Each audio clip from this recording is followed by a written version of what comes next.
think this is one of those spaces where we get from the kind of big ideas of the whys and the sort of like underlying philosophies and principles of everything we've been talking about. And now we kind of stick with some of those, but sort of get into the materiality of some of that and what we mean, how we translate that into our day-to-days, whilst also practicing those sort of new philosophies of things. So we've got 5 speakers from 4 organisations, and also Martha Dillon is going to host. Martha is an author and a climate policy specialist. Oh, I said it right. And Martha's going to introduce herself and then host the session. You're really welcome to come closer. I know that freaks some people out. I know people are like, no, God, I need to be at the back near the coffee. Ooh, that was better. But please do come forward, because it kind of makes our speakers feel a little bit less like, do they really want to be listening to me? Because you do, trust me, you really do want to listen to them. Oh, look, you're so great. This is what co-hosting the space means. You are all in there. We've said this before in other places, and people have been like, she's looking at me, I don't like it. Thank you. This really does help in how the space feels, and more importantly, the sort of shifts of lunch going on outside. So as people finish up and want to come in and hear from our wonderful speakers, now we have given them space to join us. So thanks so much. Right, that's enough of me. Would you guys like the blind down? You look like this is a lot. Let's see how we can do. How many architects does it take to close a blind? There we go. Oh, now everyone's watching you as well, Charlie. Yeah.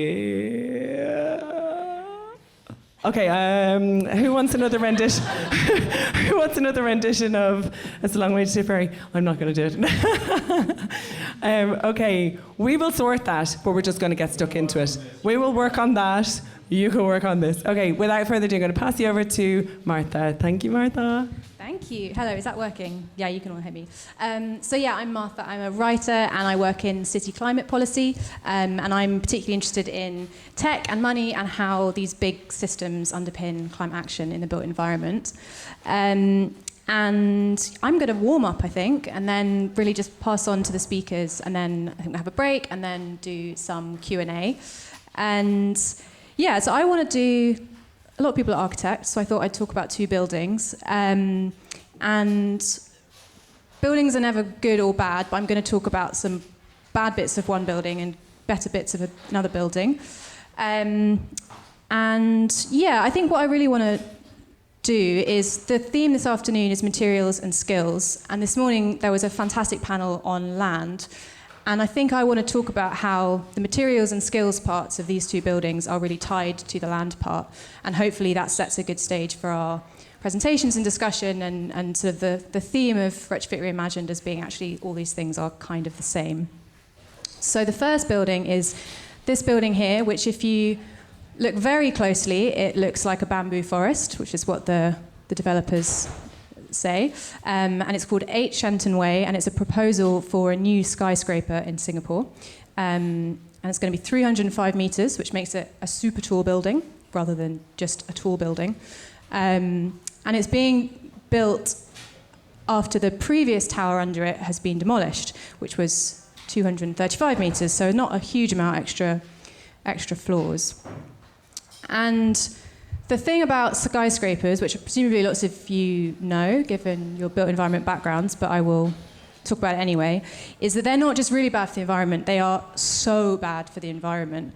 When you look at a skyscraper, you've got this huge amount of height going up, so you've got all the normal building forces going on, and then you've got these massive sway forces and wind loads and all kinds of things going on that means they need to be incredibly materially intensive. You then obviously need to have foundations to hold all of that up. So, for example, in London, a lot of the tall buildings have as much material below them as they do above them. And then because people love to say how tall their building is, they often have vanity height at the top. So, for example, the Shard has the kind of pinnacle where you can see through it at the top, and lots of these buildings are actually empty near the top. So yeah, if you have this is going to be 300 meters, but for example, a 120 meter building is 5 times worse in terms of embodied carbon per meter squared than a building half its height. So it really is, a huge penalty every floor you start building at those heights.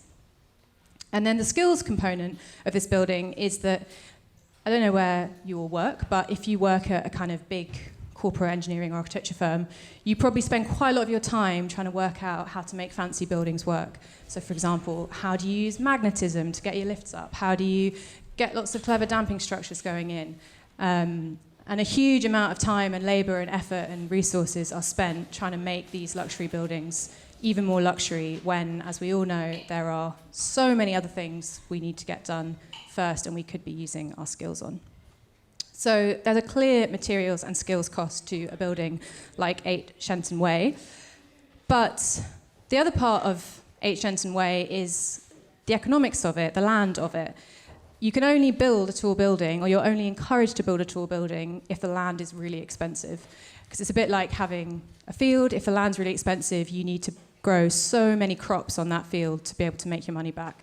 So if you've got an expensive city, skyscrapers become the only way for people to make money off it. So I guess the point here really is that it's all very well to say no more embodied carbon. These should be going. We should not be building skyscrapers for quite a few different reasons than just the materials impact. So if I go to the next slide, please, Charlie. I don't actually have the clicker. So as maybe an antidote that tells quite a different materials and skills and land story, this is the Straw Bale House in London, designed by Sarah Wigglesworth, who lives in it as well. And the Straw Bales House was built in, I think, 2000, 2001, something like that. And it is built out of lots of different materials. So it's got its straw bales, you can see on the left. It's got, you can't see, but on the right, there are kind of sandbag walls. It's got gabions made out of reused rubble. And it takes a completely different approach. It's sort of trying to think about how do we use lots of different materials, how do we bring them together. They built quite a bit of it themselves. And it was, for them, they say, it was a learning process. They were trying to think about what green architecture could look like, both in terms of themselves as well as the materials they were building with. How could they learn and make it? And I think there's stuff you could say about land here as well, but I think what I love about this building is that they have retrofitted it recently, but they are planning to retrofit it forever. They're currently updating it as they get older to make it more livable, and they think that all buildings should change. So if something on this building stops being functional or degrades, they're going to replace it maybe with a different material. And I think that really challenges this idea that we need a war effort on retrofit, and we're just going to do it all once by 2050 and then we're sorted. I think this really speaks to this idea that buildings are evolving things and they're changing things, and a retrofit is not just a one-off. So yeah, I'm gonna pass on now to the next people, but I hope that kind of sets a bit of a provocation for this session, not just to be about materials or skills, but about all of these different kind of layers. And I think the first person we have is Becky Little from Rebearth. Becky, over to you.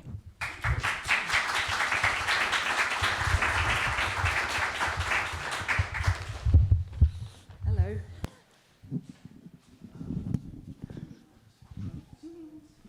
So, I've got some notes because when you said do 10 minutes, you absolutely freaked me out because I can talk for an hour quite happily, but speaking for 10 minutes, it's a lot harder. So I actually wrote some things down, and I need to remember to put my glasses on, which is a new thing.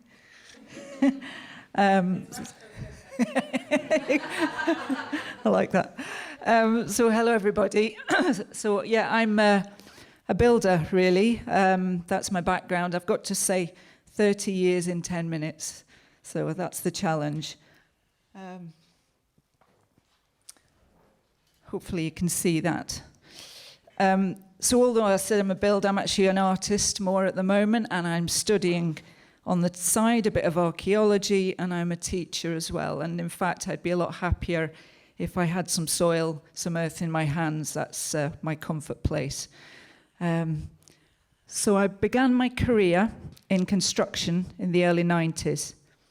I had a really frustrating arts degree, and I moved to Scotland and began work on building sites as part of the lime revival. So my background's really masonry and lime, and I did that for 20-odd years, and I got a bit bored with that. And but my motivation, so that was my first ever job. I didn't do that on my own, by the way. I was the sort of the bottom of the pile on that job, and I just shoveled things. But a bit later, I set up my own business, and but throughout, my motivation was to be outside and close to nature and using my hands. And I wanted to be a farmer, actually. That didn't work out. In those days, retrofit wasn't a word, or not one that I'd heard of. But the conservation, sorry, it's not one that I'd heard of. And conservation seemed to be focused on monuments and masonry.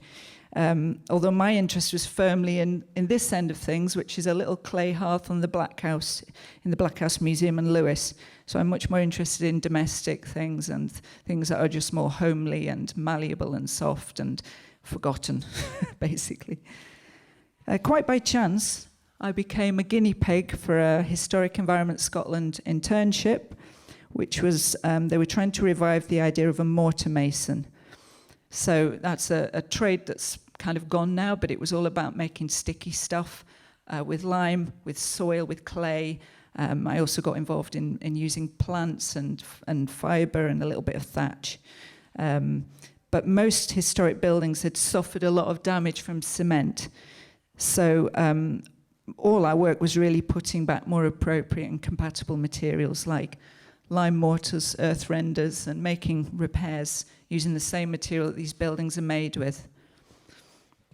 So the skills, that's an old one, involved sourcing, gathering, mixing local materials for walls, roofs, and floors. I became aware of muscle memory, mindful making, and the importance of good relations on building sites. It was often messy, so I was enjoying all that chat this morning about embracing chaos and hard work, but satisfying. And by going back to first principles, I learnt about the diversity of the natural world and how it relates to material culture and sustainability. And as I'm sure many of you'll know, vernacular is just another word for sustainable. Well, lime was never really forgotten in Scotland. Earth had to be reinvented and rediscovered. There was nobody alive that had these skills.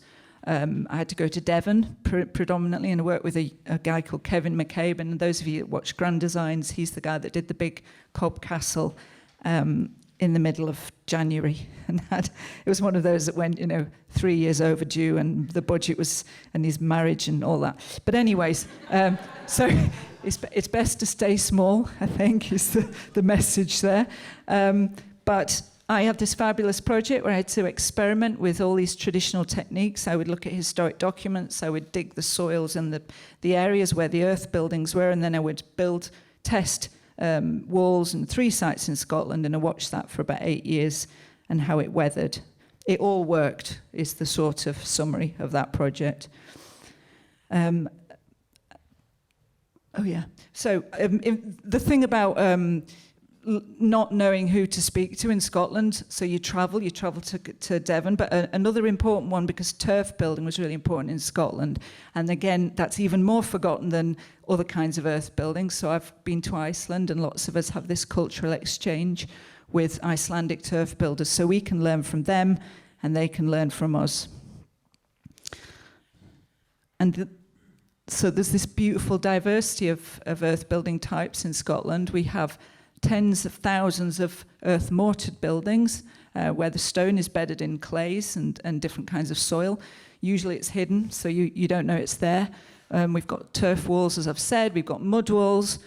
You'll hear that called cob in different parts of the country.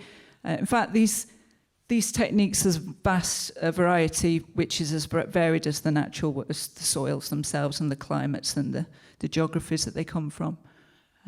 So that was a survey that we did in Perthshire about those buildings.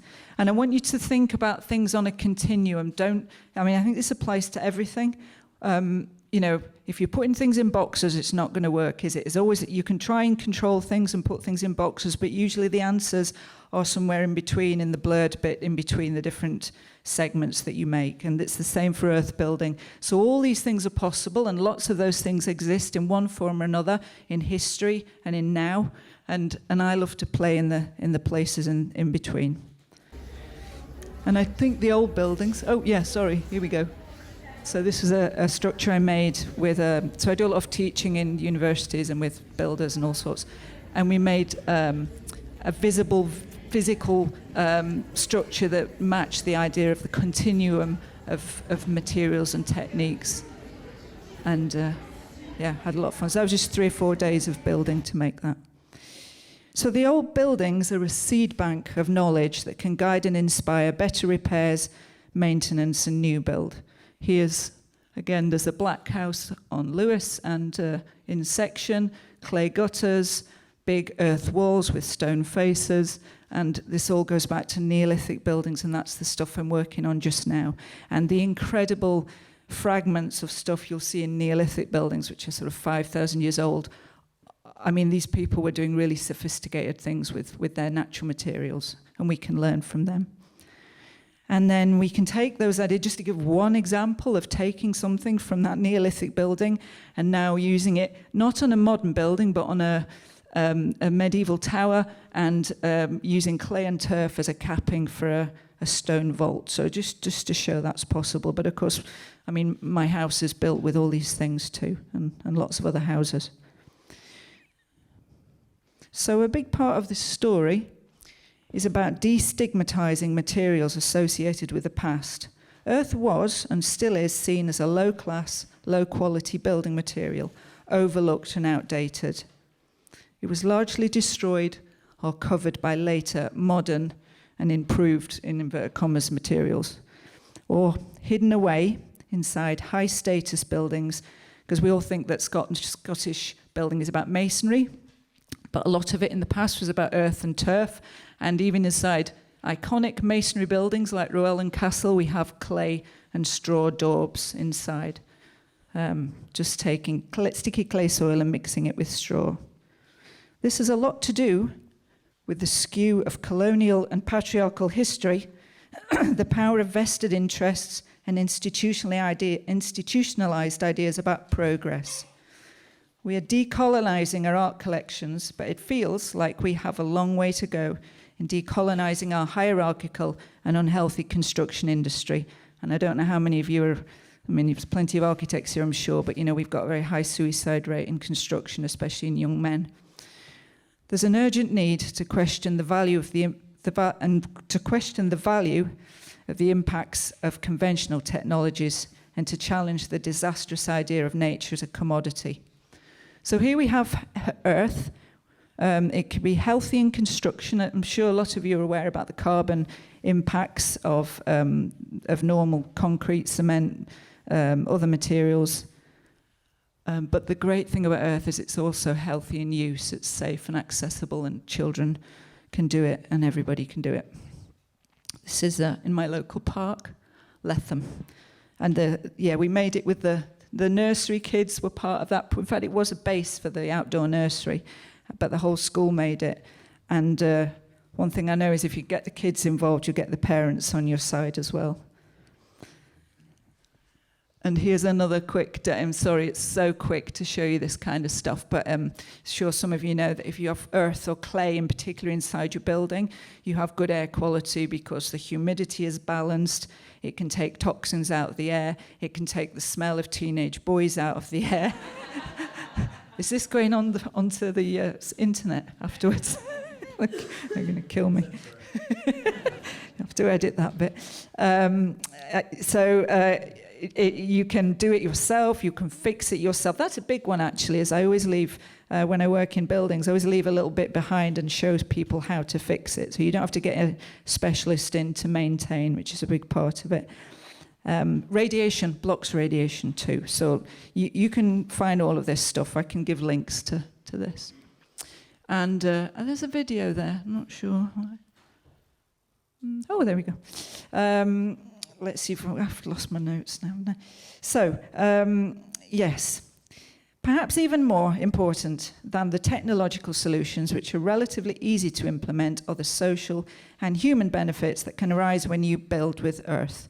By using soil and plants, you're engaging with diverse, participatory and sensory ways of working. Here's an example from the Glencoe Creel House, a reconstruction that we did with the National Trust a couple of years ago. Seasonal, circular, rooted in place. You can prefabricate earth and fibre to create products, great for mass applications and speed. That's not really my world, if I'm honest, but it's important. We need that for big projects. And these skills can be transferred from mainstream industry quite easily, so we can get them in there.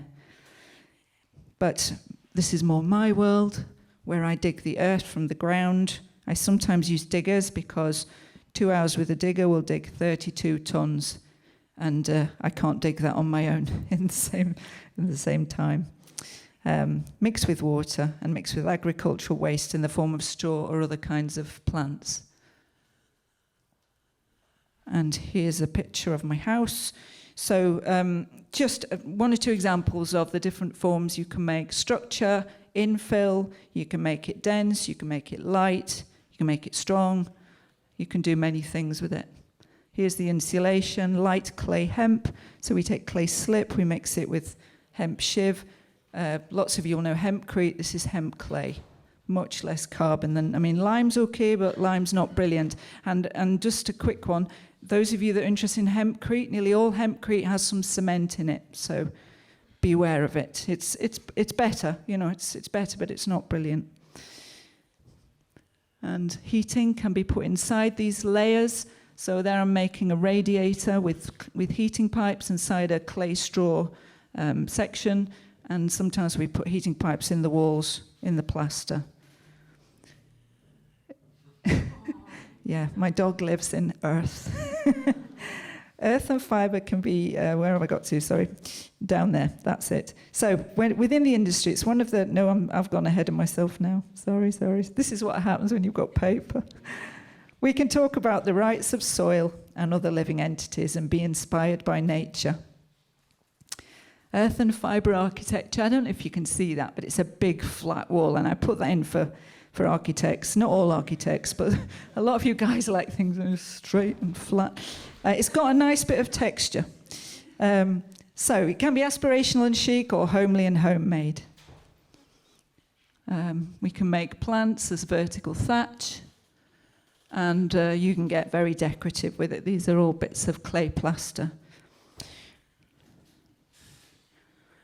Within the industry, it lends itself to community projects. I'm getting ahead again. So this is a Errol Park shelter built with the community, for the community, by the community, design as well as build. Mud wall or cob walls. And here's another one in Silverburn Park, those of you in Fife. So much cake was eaten on this job, you've no idea. And the people that come, so you put the word out, you say, we're going to build a shelter, and they come, and we're going to make it like this. And then a bunch of women in their 50s and 60s come, and they come again and again and again, and they always bring cake. Within the industry, it's one of the few sectors where 50% of the workforce are women, and gender diversity is the norm. These are the things we need to change. And it's much easier to educate and persuade when you have earth in your hands and role models that are active and visible. Now, I put that up in a slightly ironic way. And there's so much unpacking to be done with this picture. And again, I'm not sure how much to say. But I was the only person in the room. Well, first of all, I was a token woman, that's for sure. And I was the only person on that event in working clothes. And there was lots of other tradespeople there, but they were in full Highland regalia. Anyway, I digress a little bit, but yeah, I'll just move on, I think.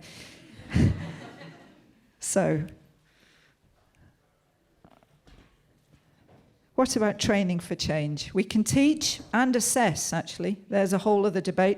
Both hard and soft skills, and there's a problem with those labels, but you know what I'm talking about, at all levels, and engage people in hands-on learning. So this means working in schools and communities, on building sites, higher education, with architects, builders, engineers, archaeologists, homeowners, knowledge sharing that's multidisciplinary and multi-generational. So here's a little plug for Earth Building UK and Ireland. That's another one of my hats. So I'm Rebearth here, and I'm Becky, and I'm eBucky, and I'm lots of other things too. eBucky, Earth Building UK and Ireland. I suggest you look online. While I remember, we have a Clay Fest, which is their annual conference next Friday, and it's online, but the year after, next year, it's going to be near London, and it's going to be in person. So you might want to check those things out online. We've been working with students and staff in universities to embed training so that the learning continues beyond our input. So we're teaching the staff. We always say we won't just teach your learners, we have to teach the staff so that they keep this moving. We have resources and experiments that enable learning by doing and learning outcomes, and I've not got my learning outcomes up there. There you go. And everybody can have a little snooze for 10 seconds while that's on the screen. But it is really, really useful because it's a big, beautiful checklist of what you need to know and do in order to build with Earth or retrofit with Earth. Before Brexit, we collaborated in Europe with lots of partnerships to expand training skills and resources, and I really would like that work to keep going because mostly it's fallen away. But imagine a Scottish university running a 2-week summer school like this one on Earth and fibre. This was at Base Habitat in Austria. I mean, it's coming. You know, we're in Edinburgh University now, but it's slow, slow progress. So out of our European experience, we have a NOS, which is a National Occupational Standard. We have an SVQ on paper and an MVQ on paper. But we've never managed to deliver these qualifications due to lack of funding and industry support. There are certificates in waiting if anyone in the room has got the power to move that one along. I'm nearly there. So we've been working with communities and hard-to-reach groups to create shelters, ovens and arts, co-creating and building confidence and experience. And it's a lot about gardens and cooking and food and everything together. So there's lots of good things happening. But first and foremost, we need to make Earth visible, appealing and accessible. And again, another slightly ironic picture of everybody sort of gazing in and not really getting their hands on it. But at least if they know it's an option. In rewriting the story of Earth, we also have the chance to imagine a different kind of construction industry that prides itself on diversity, inclusivity, and balance. And that's me done, I think.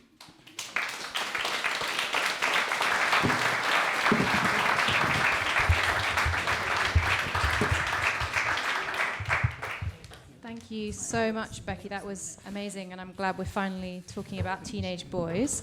We now have Douglas Morrison from Best.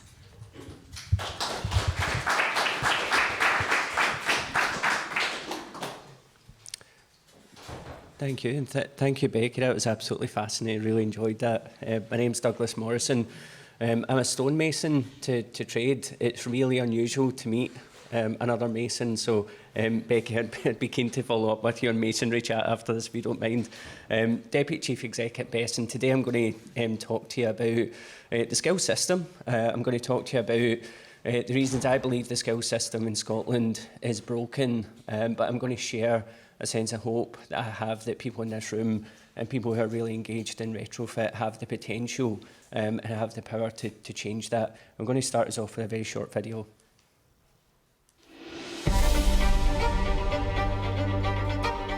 We are, after all, the greatest problem solvers to have ever existed on Earth. A new industrial revolution, powered by millions of sustainable innovations, is essential.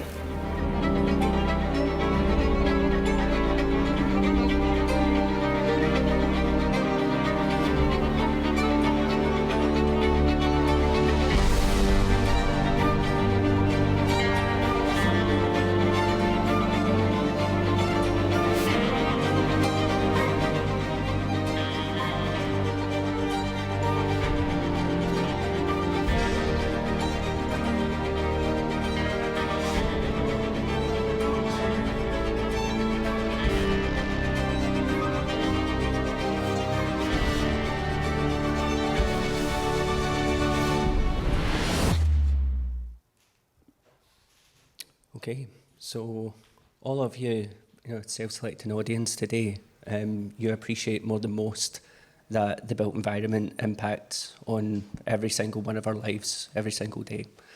It touches on our lives, as a sector in a way that no other sector does. And my central argument today, my central proposition to all of you, is that we're in a state of paralysis and we have the power to unlock that. The scale of the challenge, the scale of the opportunity, depending on how you see it, is significant. You'll be familiar that we have over 1 million homes to retrofit in Scotland by 2030. We're currently doing a few thousand a year. We are not just falling behind, we are absolutely nowhere near. And the great frustration is that actually, by and large, we know what to do. Yes, there are technical challenges, and yes, there are funding challenges and policy challenges. We know what to do, but we need to find a way to unlock that. And my role within Built Environment Smarter Transformation, really the way I'd position my role is that I am the activist within the establishment. So I spend a lot of time speaking to policy people, to industry leaders, spend way too much time doing that. And what I've what I've witnessed over the last 3 or 4 years is this friction that exists within the system. Now, I do love an alliterative model, so bear with me. What policy development looks like in the skills system in Scotland. We get so many triggers. There's constantly either a crisis or an opportunity or private members bill or public interest. So we have these policy triggers, and then we go into this phase of trying to define exactly what we mean by this policy trigger, and we define and we debate and we just go round and round and round. We spend an inordinate amount of time. To give you an example, I sit on the Climate Emergency Skills Action Plan, launched in 2020. We spent 2 years debating what green skills were. Right, with a climate emergency, with 10 years, we spent 20% of that time arguing over the term green skills, and invariably, we get to a position of deadlock. We haven't been able to define it, we haven't got a common understanding, so we'll just go back to the policy trigger and we'll start all over again. But you can get through that, you can get to the development stage. And the really interesting thing about the development stage is when you get past that definition, when you start to develop really interesting things that have the opportunity to scale, the incumbents come in and they deny and they delay and they try and stop you and they try and slow you down. And we see this right now with the oil and gas companies, the energy companies, fossil fuel companies investing huge amount of time trying to delay, putting misinformation out, try to hold things back. There are strategies to get through this. When you're lucky enough to make it to deploy stage, we get disrupt and distort. Again, we've seen a lot of that. Even this week, some of you might be aware that West Lothian Council have pulled out of investment in Passive House because one of their councillors, and you can go and watch the video, and I quote, know that the science is clear, but they just don't believe it. So, fair enough, okay. But there's strong lobbying, and I don't know if anyone was upstairs this morning. Some really moving talks actually this morning. But you'll hear some of the examples that they shared with us were about that distortion, disrupting progress within the community. But you can, as I say, develop strategies that allow you to diffuse that and have impact. And my offer to all of you today is that BEST, as an organisation, are here to support your work in this space. We are here to support you to get through a lot of the frustration, a lot of the resistance, a lot of the friction, and drive to impact.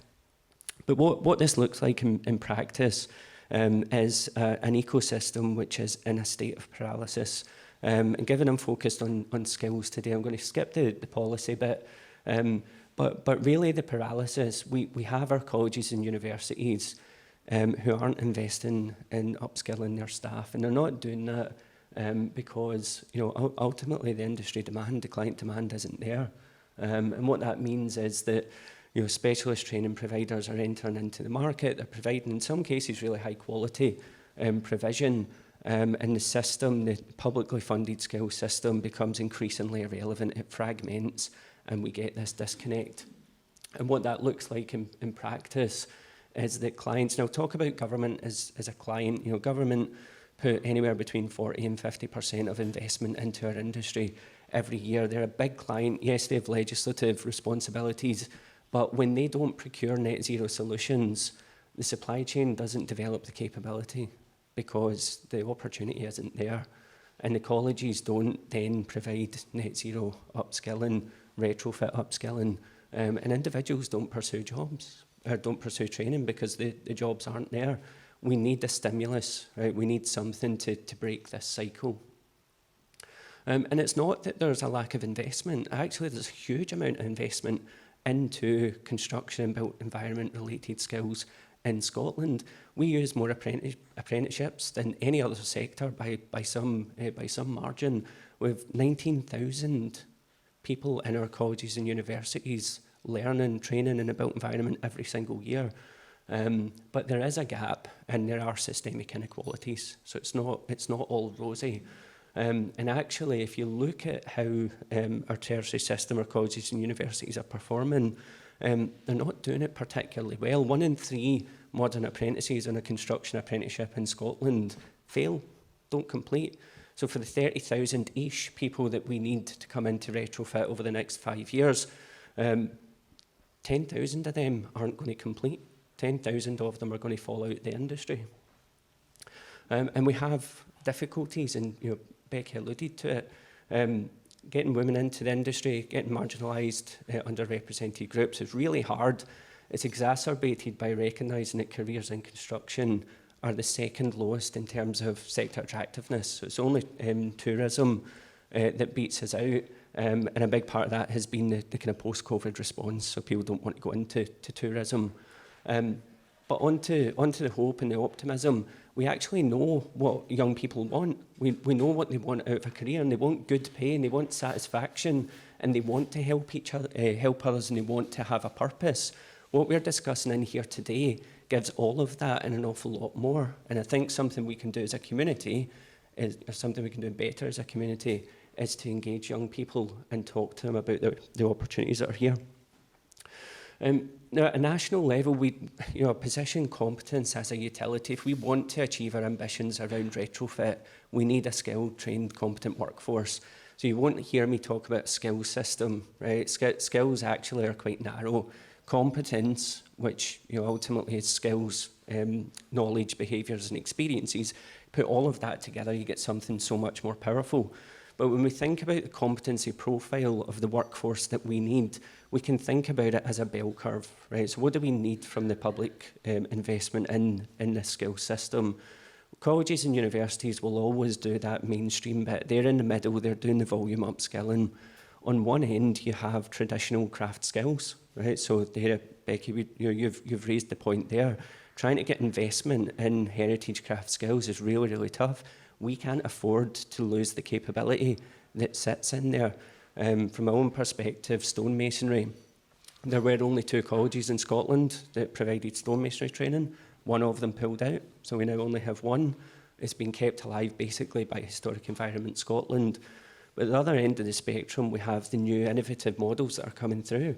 So how do we adopt them in a more mainstream way? How do we find a really nice balance between maintaining and preserving our heritage craft skills, but also opening the door to new skills and new competency demands developing?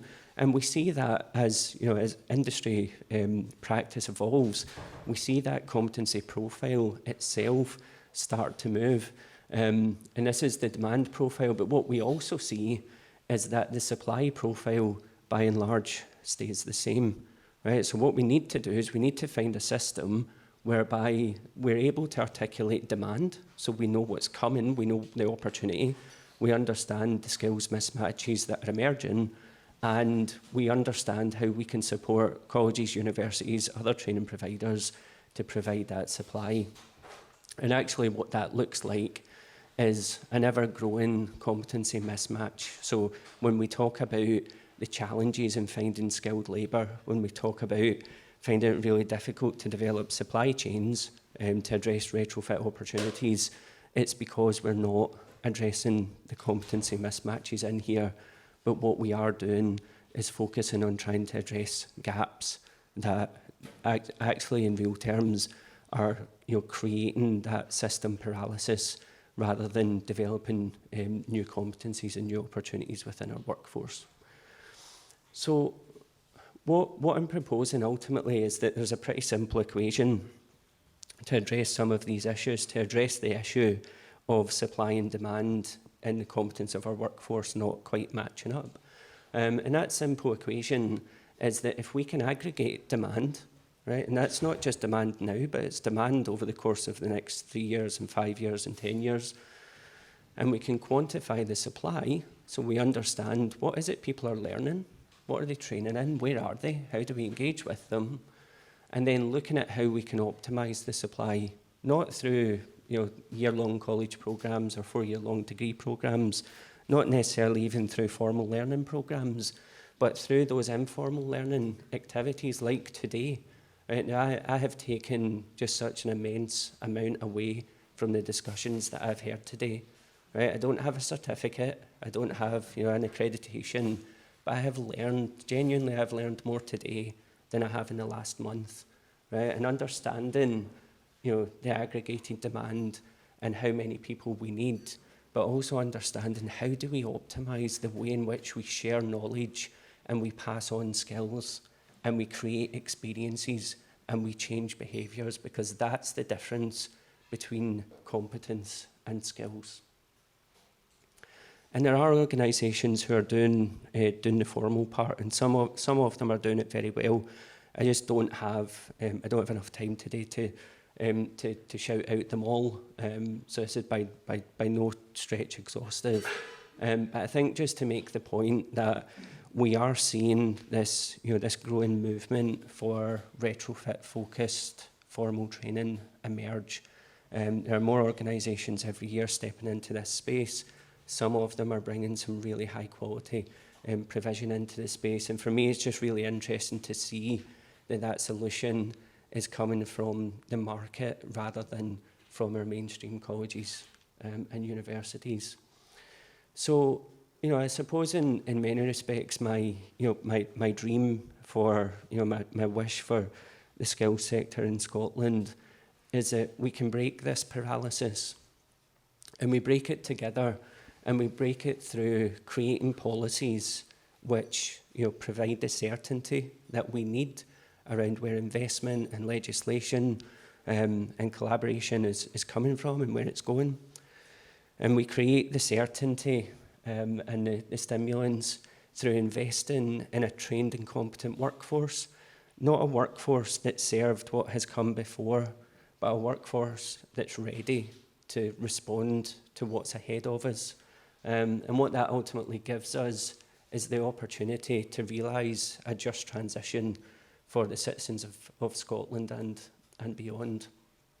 And so my vision of a responsive competence system is one whereby we value what people can do rather than what occupation they hold. And I think that's critically important. We structure the system around equipping people with the competence to do things really, really well. Doesn't matter what your job title is. We all have multiple careers. Most of us do anyway. So we value tasks over occupations. We provide highly customisable, individualised pathways, because that's what enables individuals to follow their passions and to find their place and to find their space within the system. And that's not just the economic system, that's the social system as well. And again, I have to say that colleagues that I heard upstairs today spoke with an eloquence I just don't hear in government, and I just don't hear in the academic community, and incredibly inspiring. I think it's really important that learning is being accredited by those in the industry and those in practice who do it best, not those that sit within a public accreditation agency, but those who are active, those who are involved, those community groups. And again, actually, maybe a shout out for Letty, who I think do great work in pulling together whole communities and sharing learning and sharing knowledge in a really impactful way. Labour market intelligence, again, is so important to have this forward looking. My great frustration is that the system is set up to maintain the status quo, right? And lovely quote from Peters that bureaucracies, and it is a bureaucracy, but bureaucracies are designed to maintain the status quo long past the point the quo has lost its status. And my argument is the quo has lost its status. Our skills system, once the envy of the world has lost its status, we can take it back, but we need to let go of ultimately the system we've become dependent on. Competence is a national utility. People are important, right? They're more important than any other utility that we have. We need to treat it as such. We need to make sure that every individual is supported to develop. And we need to embrace those skills gaps and really focus on the mismatches, ensuring that our people, our citizens, are able to be in the right place at the right time with the right skills, doing the right things. But finally, it is about our citizens, and it's about ensuring that we are all equipped, empowered and inspired to advance the retrofit movement. And I have to say that you have all inspired me today. So thank you ever so much. I'll look forward to questions.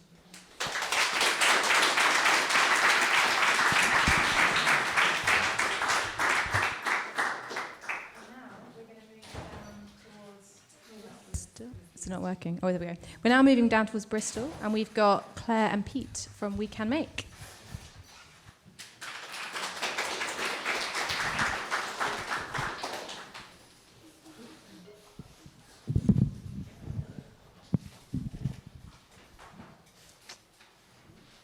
Nice. Okay, thanks everyone. We're Peter and Clare from WeCanMake. We're going to talk a little bit about some of the work we've been doing, trying to create new housing futures down in Bristol. So we're going to start with like a bit of a provocation about what the housing crisis kind of really is.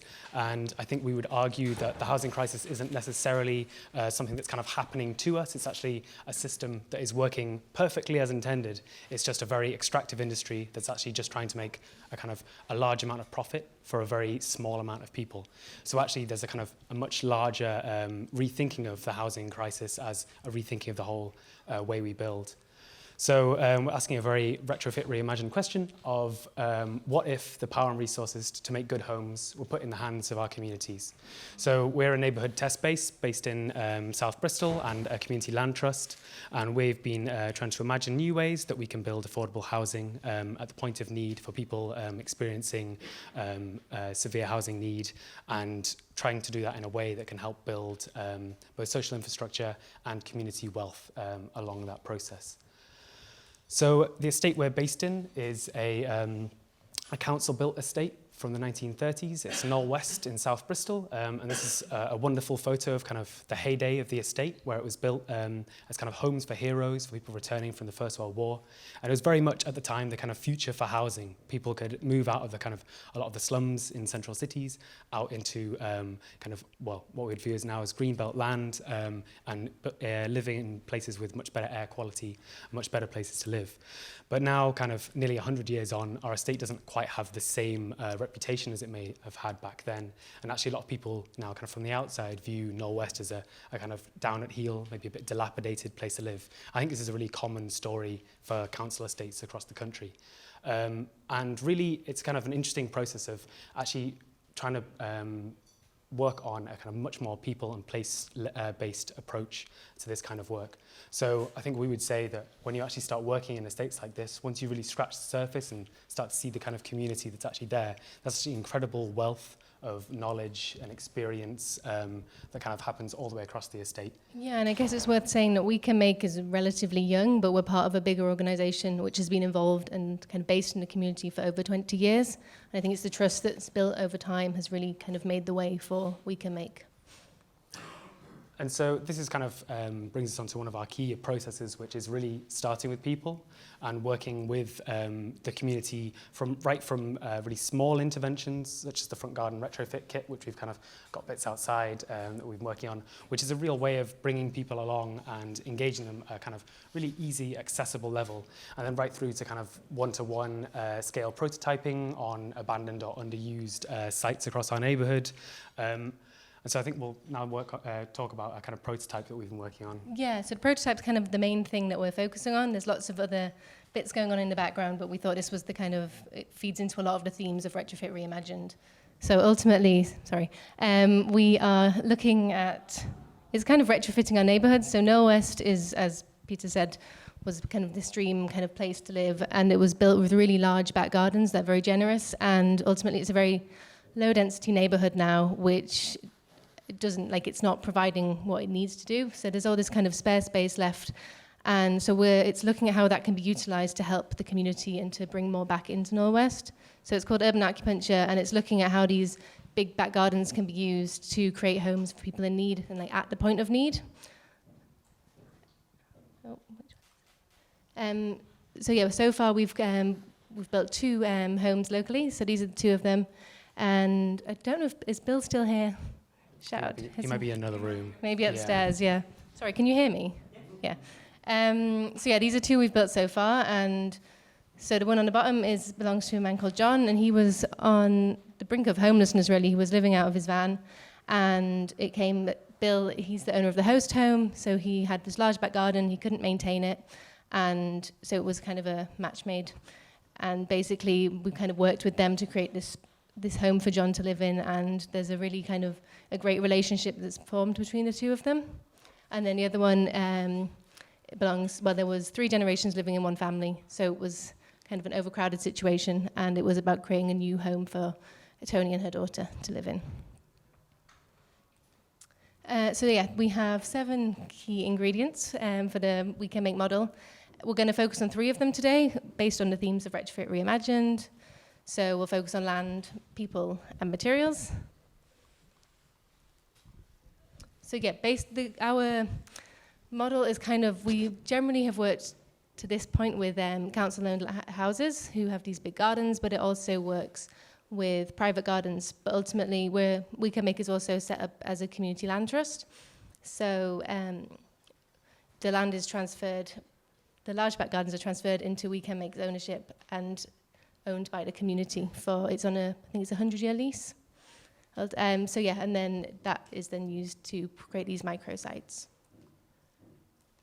That banging outside. Oh, it's the furniture. It's the furniture going together. So yeah, and then as Peter said before, it's all about the people, really. We don't want to be those architects who come in and like just say how it needs to be. So from the very beginning, the community have set rules. They've helped to define the design code of how these buildings will, how big they'll be, kind of what the main parameters are, really. So that's... Yeah, I just think it's one of those kind of key moments where you actually can understand that within the estate there's a huge amount of knowledge. Yeah. And people have kind of changed the way their homes are built and the way they live in them. And actually there's a huge amount that we can learn from that, rather than just kind of coming in and assuming that we have a kind of better solution for the way people might want to live in their homes. Yeah, exactly. It's really taking what we can from the community. And it's been very much wanting them to be on board with the whole process and getting them kind of on board every step of the way, really. So we'll talk a little bit now about how the homes are made and kind of some of those ideas around materials. So modern methods of construction is like a real buzzword within the built environment at the moment, and I think it's often quite synonymous with this kind of process of mechanizing and upscaling and creating factories to create thousands of homes, and that'll be the kind of solution to the housing crisis that we experience. But we're actually really interested in MMC as a kind of totally different end of the scale, and using it as a method of actually kind of democratizing and lowering the barrier to entry for a lot of people to engage with the construction process. So it's really thinking about how we can make, actually in this case, really quite small elements, but that can be made in a community-owned and community-run factory that happens actually within our neighborhood. And what this actually allows for is then for a lot of the kind of wealth and experience and knowledge that surrounds the construction of these homes to actually stay in the community, rather than being imported from different parts of the country or from different countries entirely. It actually all starts from the estate, and people actually end up living in homes that local tradespeople actually know how to repair, know how they're built. And so in this process, we can kind of bring the residents along with that. So both Tony and John took part in the actual construction of the elements of their homes, but also how they were then assembled on site. And this is actually, well, for John, who is a bricklayer, he was then kind of, well, he's got a great quote about how he started as a bricklayer, but now has become a builder of modern methods of construction, which is like a fantastic change of skills, but in a way that he actually has that ownership and appropriation of his own home. Yeah, and I guess it's also worth saying, so like WeCanMake also become the landlord ultimately, and the relationships are constantly maintained with these people, and they are coming into the factory to see us, and it's just that constant building and evolving and keeping them informed on all the next projects, and yeah, it's like an ongoing relationship. So some of this MMC process has really allowed us to actually work on creating a proper homegrown home. So we've been working to really try and make sure that as much of the home as possible comes from within a 100-mile radius, and if not, then from the UK. So the cassette system that we build with is made using OSB, which is kind of the only structural board that's actually made in the UK. So we can keep that relatively local. And then the other thing that we've been starting to do is really start to work directly with landowners, particularly foresters, to try and actually source directly from forests that we can work with, which helps ensure the kind of the sustainability of the timber, but also the future sustainability of the forest. So one of the kind of interesting things within forestry in the UK is that we have not a huge amount of forestry compared to many other countries, but the forests that we do have are kind of chronically undermanaged. So there's a lot of trees and a lot of woodland that are actually planted incredibly densely, like you can see on the image on the left, and actually have never had any funding or money for thinning. And so the quality of the timber then starts to go down because as the trees get bigger, they get overcrowded, they get diseases. So what we can actually start to do through this kind of direct sourcing with foresters is actually work to thin forest. So the image on the right is where the cladding from our next homes has come from, and that forest hasn't been clear felled. It's being kept as a continuous cover forestry where some of the trees have been removed, and those are then going to make the cladding, but that remains can then grow out and become healthier trees, but also seed the next generation of trees to grow up from underneath. So it kind of allows, by working directly with these people, we can actually have a much deeper connection to the land that the homes are actually built from.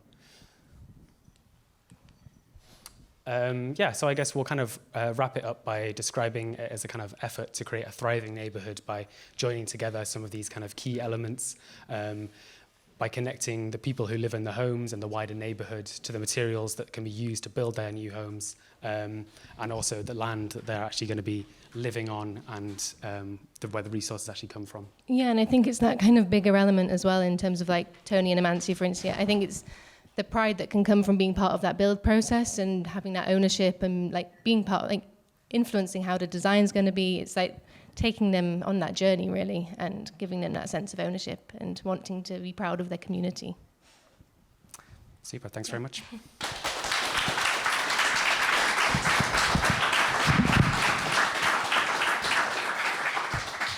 Fantastic. And we've now got one more talk, and then we're going to have a panel.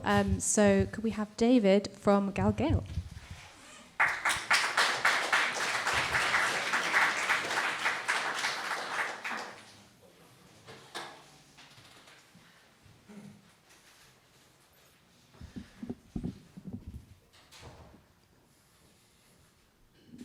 Looks like I'm about to start a folk gig, but I'm here for it. I'm here for it. but I thought I would just sit. So today felt like a bit of a slightly odd day where I'm like sitting in a sort of when you think two things are possible at once. So I was like, all this week I was like, right, I'm going to the steps at Buchanan Street, I'm taking this banner. Then yesterday the email reminder came through about this, and I was like, fuck. Yeah, both of these things. And I knew it was today. I just, when you think two things are possible at once is what I thought. But interestingly, for me, we had been just having this conversation we'd been having this conversation in work about the demo for Palestine, and about how we as an organisation cite ourselves, and how if we continue to push at the kind of radical edges in civic society, how that kind of could potentially sort of threaten us as an organisation, particularly with increasingly authoritarian governments, and how what might it look like if we continue to position ourselves there for being connected to main services or having charity status, So actually, in the kind of broad scope of things, I feel like the two things are connected in a way. Anyway, yeah, so to tell folk a little bit about Galgael, and I'm conscious that there are a couple of people in the room who've probably heard this story about 37 times, so sorry about that, but there are other people who haven't. So we, as an organisation, came out of the Pollock Free State, which was a protest movement that happened in Pollock Park in the early 1990s. The Pollock Free State stood against the M77 extension, which was being driven through Pollock Park, which had been gifted to the people of Glasgow in the 1930s. Arguably, it sort of always belonged to the people of Glasgow, but the Maxwells, in their sort of beneficence, gave it officially to the people of Glasgow in the 1930s. And in the late 1980s and into the 1990s, there was the plan to put the M77 through. So Colin and Jahan and many others stood against that through the Pollock Free State protest. I was kind of sort of trying to focus this around the lens of transition or change, and I guess what's an important thing to take away from that, from our beginnings, is where change, where democracy sits in transition and where democracy sits in change.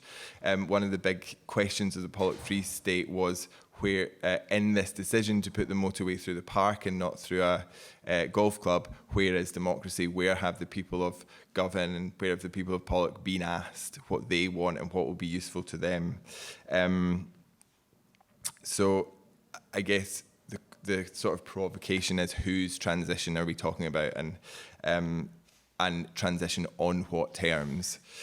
And I think Pollock Free State, so they lived there, a number of folk lived there in Pollock Park for 2 or 3 years. And we've got a brilliant archive of photographs and films at Galgael if folk are curious about what it looked like. But it sort of realised juxtapositions of living with nature in the face of a motorway process, and the sort of juxtaposition of working with natural and traditional materials in the reality in the reality of sort of hundreds of thousands of tons of concrete and tarmac being poured in a line. They did also work with some materials that they just nicked off the building sites as well, so it wasn't entirely sort of cosy. So yeah, the motorway did go through, and Galgael was established as a charity, which doesn't really, the structure of a charity doesn't really sit entirely comfortable with us as an organisation who really seek to redefine what it is to be a people, but a charity is the closest structure that we have, and it's what gives you access to funding. So you kind of have to sort of go with it. So we were established in 1997 to work together on demanding common tasks that demonstrate ways of living with more humanity in our times. We do this to realise a just Scotland freed from violence, scarcity and loneliness, where our ties to one another, our land and our waterways are revealed and revered. So those demanding common tasks, that phrase is actually is taken from George MacLeod. Was it George MacLeod? Who was the minister at Govan Old Parish in the 1920s and 30s, and he had a really very interesting. I mean, he's from a real, like his dad, I think, was the sort of pastor to Queen Victoria, so he's from a real establishment family, and then he fought in the First World War, and he came back very anti-war, and I don't really know why I've started talking about him, but demanding common tasks. He took a group of folk from Govan up to Iona to rebuild Iona Abbey. So making kind of those kind of reconnections between the city, which had become very disconnected from the Highlands and Islands. So in 2002. One of our demanding common tasks was to build Orcuan, which is a 33-foot Hebridean Berlin or Hebridean galley. And those were the ships which were traditionally used on the whole kind of kingdom of Dalriada, but Northern Ireland and the west coast of Scotland and up to the north of Scotland. And the ships were used up until from probably the 9th century until the 16th century as ways for clans to keep in touch with each other. The process was called sorning, so that was when they would kind of visit each other and feast and get married and take cattle and do all that kind of stuff. And just after the union of the crowns, in 1609, 1604, and the Statutes of Iona were passed 5 years later, which were the kind of when it wasn't quite working out. Suddenly we just mashed these two countries together and it isn't brilliantly unified. What else will we do? So it was a kind of proto colonialisation of Scotland from England, which ironically was a Scottish king, so it's very, very complicated, which then meant that, that the trauma that was inflicted on Scottish people could then be inflicted by Scots all over the world. And so for us, the Statutes of Iona banned the practice of sorning. You had to send aristocrats, because poor people didn't matter. Aristocrats had to send their kids to school in England. You weren't allowed to speak Gaelic. Whiskey was taxed. You had to use the military road networks for travelling around the country. You couldn't use these vessels. So for us, building Orcuan was a big sort of restatement of what it is to be a people, not in a sort of nationalist, blood and soil kind of way, but in a what does it mean to be of this place? Learning from the past is a really big part of what we do. Not in a sort of LARPy, let's all wear hemp and smile at each other. Although my partner does sometimes accuse me of sort of LARPing the 1920s. So not in that way, because a lot of things in the past were really shit. Like people died of diseases that now they wouldn't die of, but people also knew better how to work together on demanding common tasks, like, for example, communities being able to build houses for themselves.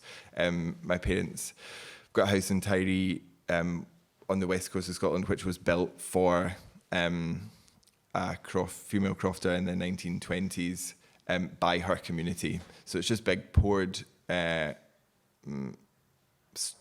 think they're probably concrete walls, they're really hard. And it was just built by her community for her. So people knew how to do that, and I feel like we've had that that sort of knowledge stripped away from us. So Galgael bought the building that we are in 2005.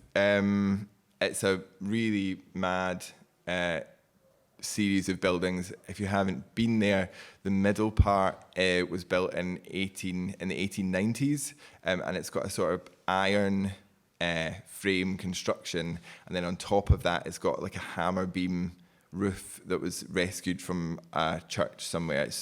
It's mental, and it had roof lights, and down the sides it had like sash and case windows, which we only rediscovered last year. Earlier on this year when we were fixing some guttering.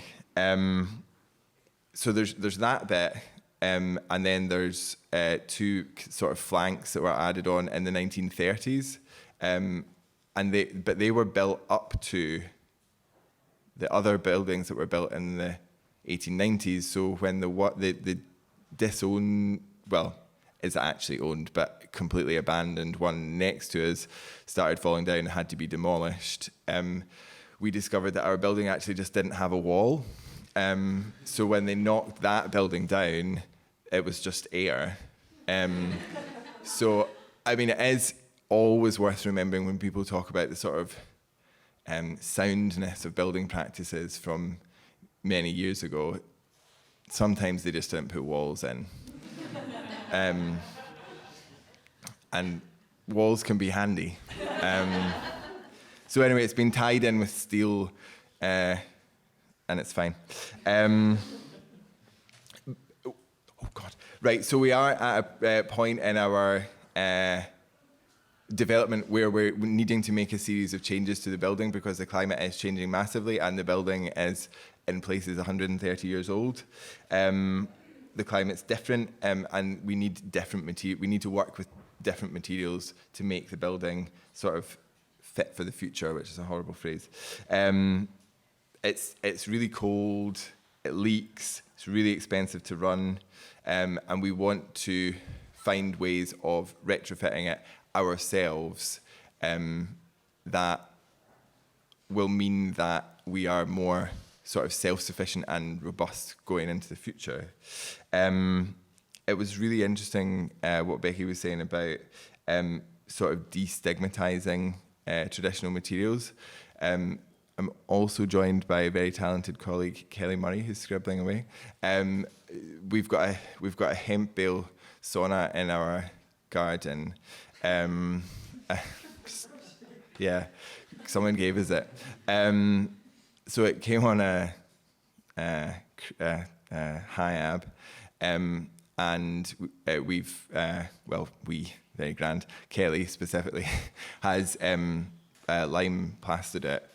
And I think it would be fair to say that was quite a difficult process with our volunteers because it was, I think partly because there was a bit of stigma around the materials and like, why are we not just doing this with concrete, or why are we not just shuttering it, or because and something about it being like the proper way. Why are we not doing this the proper way, rather and the quick way as well, and the cheap way, because these methods aren't necessarily quick, they're not necessarily cheap, but they are unalienating. And there's an honesty to them, and there's a real beauty in the sense that at one point it will just disintegrate. You know, my partner's from Orkney, and like Orkney's really mad, in the sense that people just build houses all the time. Like they don't like really even refurbish houses very much. They just build new ones, and it's mum and dad have built a house, and it's a lovely house. But the only materials from Orkney was the like wind dust on the and the road into the house, which is just mind blowing when you look at those pictures of Skara and the stone that's like, well, you can see why people would have arrived on Orkney and gone, fuck yeah, what a brilliant, we can build like solid houses out of all this like you know, stuff that's just on the beach. What a brilliant place to live. And now people don't use any of that. All they use is crushed stone in the driveways, and none of it goes back to the land. So you think about these houses 130 or 150 years from now, and there'll be all this like, you know, builder's paper and insulation and like all this like horrible plastic stuff that will just sit on the land and blow into the sea. And that's not in here. That was just off the side. But I did just want to say a little bit about like the difficulty for organisations in the third sector of doing like retrofit work. So I'm on the board of an organisation who've recently done a big retrofit, and it is very beautiful, but we're sitting with a sort of litigation somewhere between 300,000 and negative 40,000. I don't really understand how that works. My dad was a quantity surveyor, and the only part of his job that he liked was writing sort of threatening, litigious letters to clients. which like in the boys club of the private sector maybe is okay, maybe it's fine if, you know, one company owes another company 40 grand, but that gets written off. But like these are really big sums of money for the third sector, and it's really hard to be able to commit to doing retrofit work through main contractors if you know that at the end of it you're just going to get whacked in the face with these like giant sums of money that, you know, for some organizations could be sort of 2 or 3 staff members for a year. So that's just I guess that's just a bit of a, like, one to think about and one for people to talk about, like how can we do these things for ourselves without having to like involve the real, you know, big balls to like mess us over at the end. Yeah, it's not a game in the same way that it is for other folk. Yeah, because we are really keen to do it in the vernacular, using natural materials as much as we can and using modern materials where we have to. And I would be really keen to have conversations with folk about that. Hope that's a bit of a overview of an organisation in Glasgow, what we are doing, what might be useful, the conversations that we could have. Thank you for listening.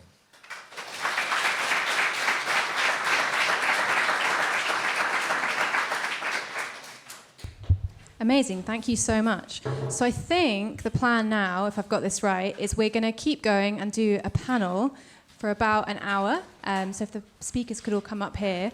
We're going to have some biscuits passed around the audience to keep everyone fresh. I'm going to go get you all a snack. So get a quick drink and come straight back to us, please. And then we're going to have a break at 5. And Moira, could I invite you up as well, and I'll introduce you.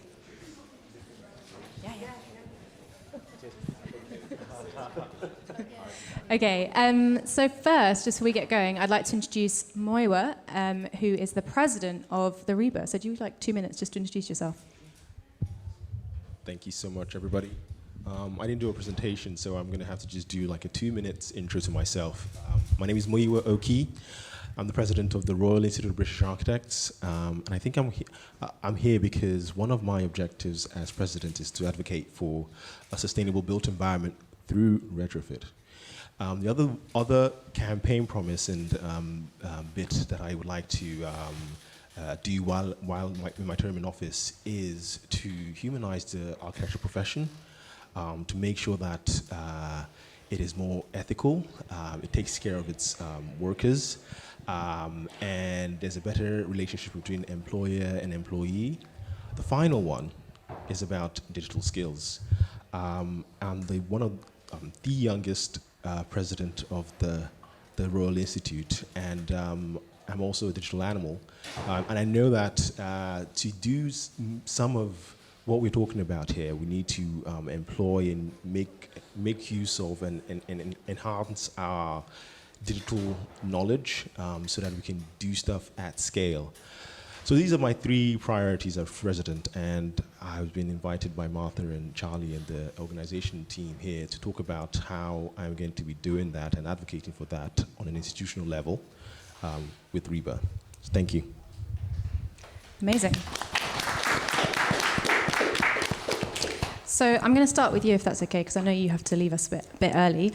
I really loved what you were saying, responding to the government net zero plans and really challenging them on them not being good enough and being quite sort of no nonsense about that. I thought that was great.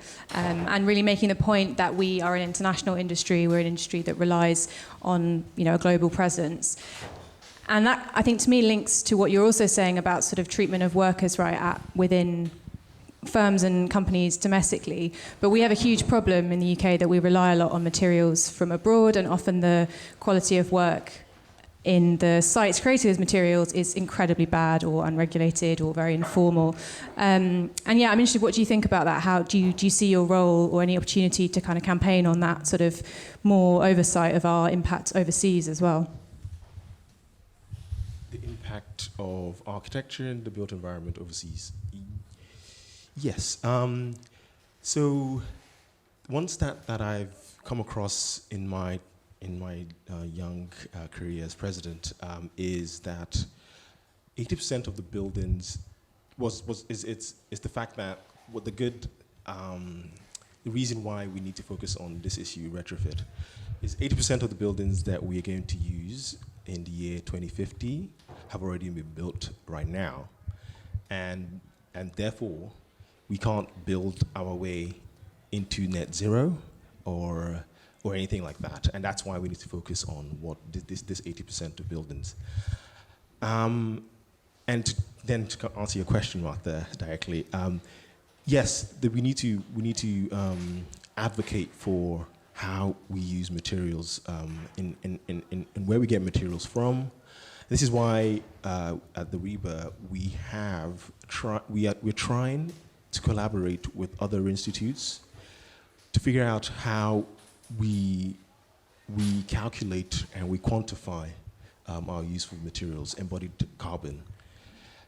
And this has come through with the net zero carbon building standard, because I don't know if everyone here who works in construction and the built environment knows that over the past few years, the conversation about net zero is always siloed.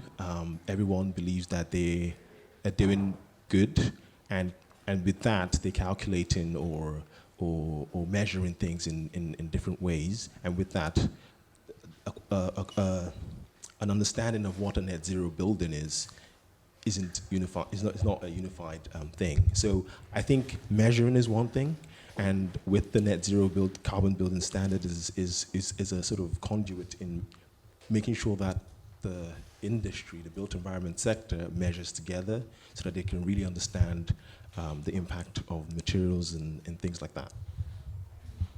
Thank you. And I'd open up that question to the rest of the panel. If you're involved in sourcing materials and creating things, how do you make sure that the materials you're specifying aren't negatively impacting ecologies around the world, but also people? You know, how do you sort of see down your supply chain? And you know, if you have one, maybe you're using things much more close to home. I don't know who would like to start. Maybe WeCanMake. Where do you get your timber from? Yeah, sure. So a lot of our work in the last kind of year or so has been really around working kind of directly down those supply chains and trying to figure out where we can source as locally as possible. And some of that's been a really interesting process of how difficult it is to find things locally, and how in the UK there you can find some very small sawmills that maybe deal in very specialist hardwoods, and you can also find some massive sawmills that can like churn through thousands of trees, but there's very little in that kind of middle ground.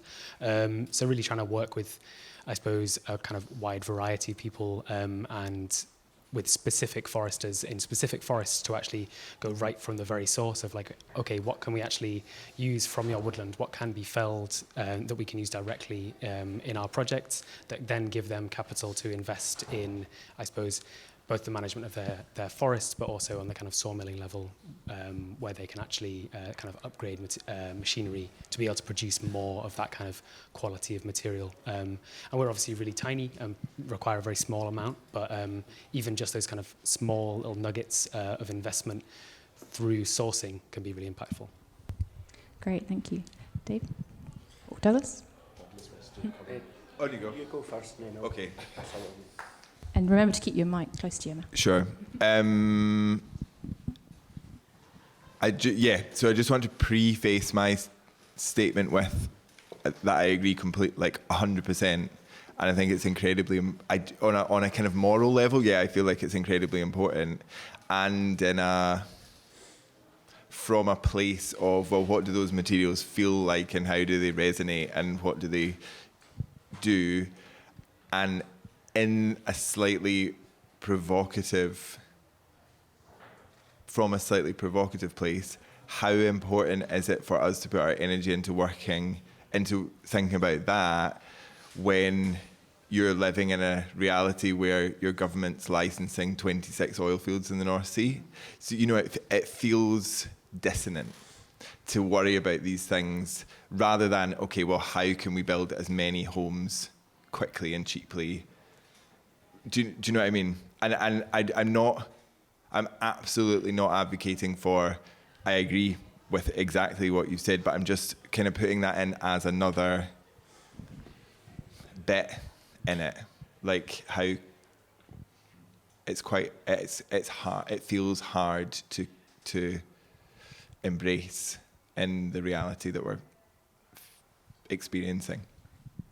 I guess just to add to that, because I can see where you're coming from, but in terms of the research we're doing, it's starting with those little kind of nuggets of hope and seeing how that could then be scaled up. Because I guess it's just showing there's a demand and that it works initially. But yeah, I can see where you're coming from. Oh, sorry.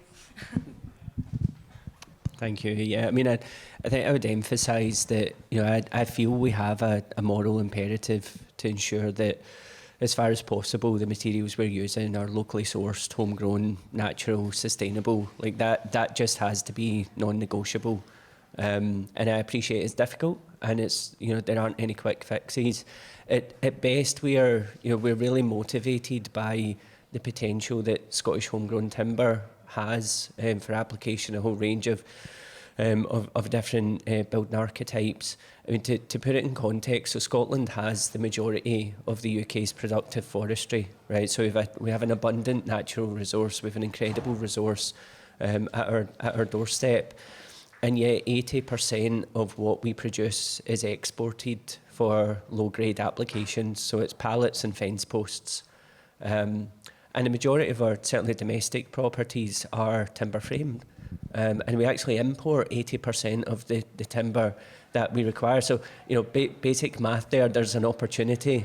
And you know, what we've been doing at Best, and, you know, this has been a 10-year journey in partnership with, you know, with academics, with researchers, with bold industry partners, and even bolder clients, is looking at how we can bring those, you know, apparently low-grade natural resources higher up the value chain. So that might be in the context of engineered timber, mass timber systems. We can do this. The technical case is there. The business case, by and large, is there. There is resistance from insurers, from financiers, from those with influence and control, who again are motivated by the status quo. And, you know, I'll look no further than hemp as another example where there are some significant legal challenges to adopting hemp-based products, or at very least growing hemp organically within Scotland. So, you know, my response would be, there is hope. You know, we have the capability. We can grow natural, sustainable materials. We can develop local supply chains that, you know, reinvigorate rural communities, and, you know, really embed that sense of purpose back in to communities that have been long forgotten by, you know, post-industrial processes. So, the answers are there. Collectively, we need to ensure that the voices are heard, that our communities and clients are empowered to make choices towards locally sourced natural and sustainable materials, and I genuinely believe we can do that. Yeah, absolutely. And I think I'd add to that in the sense that I think we don't necessarily need to pit it as a kind of housing versus retrofit problem. You know, to me, I think the retrofit crisis and the housing crisis are the same thing. People are spending so much on their homes, you know, over 30% on average in London, for example, and similar levels in other places. You know, no wonder no one can afford to retrofit their home, because you're already spending so much money on it. Real terms, funding from the government towards social housing has been cut 16% since the 70s, you know, social rent, actual benefit, spending on building stock, you know, all those things. Again, no wonder councils have no money to retrofit. We've got 20% of the building stock being looked after by landlords who have no incentive and no regulations to retrofit the stock. Like, to my mind, it's the same. We're grappling with the same problems. I don't think they're opposite things. And I guess that opens up a question of, you know, what are the kind of real structural forces, do you think, holding you back in your work? You know, if you could say to the government, what do I need to unlock more WeCanMakes? What do I need to unlock this skills supply chain? What would your sort of wish list be? Maybe we could start coming down. And David, I don't know if you've got any thoughts on that as well.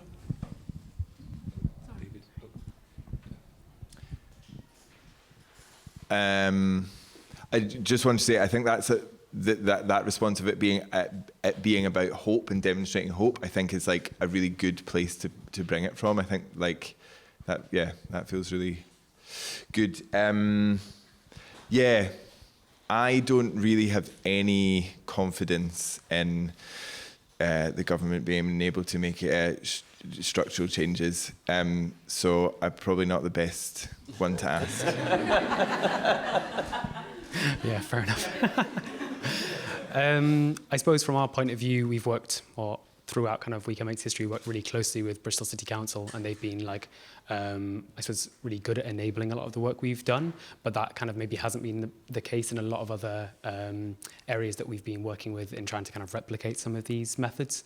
So I think a lot of it comes from like a willingness within local councils, but then I suppose more generally, the difficulties with community-led housing across the nation is it's really, really hard to find financing for that. And it's really hard for people to actually believe from those kind of systemic levels in community housing, community-based housing as an approach that can work. So methods of kind of greasing those wheels to actually find funding to build the homes is really the thing we come up against the most.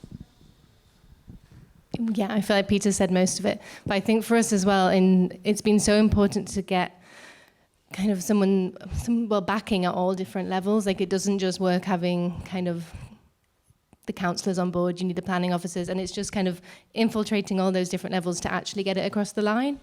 So yeah, that but money's the big one really, yeah, ultimately. Ooh. It's probably not going to happen. You can say anything. Yeah, we're kind of with you on the big thing, the structure thing. Well, not sure where to start. Access to land is a problem.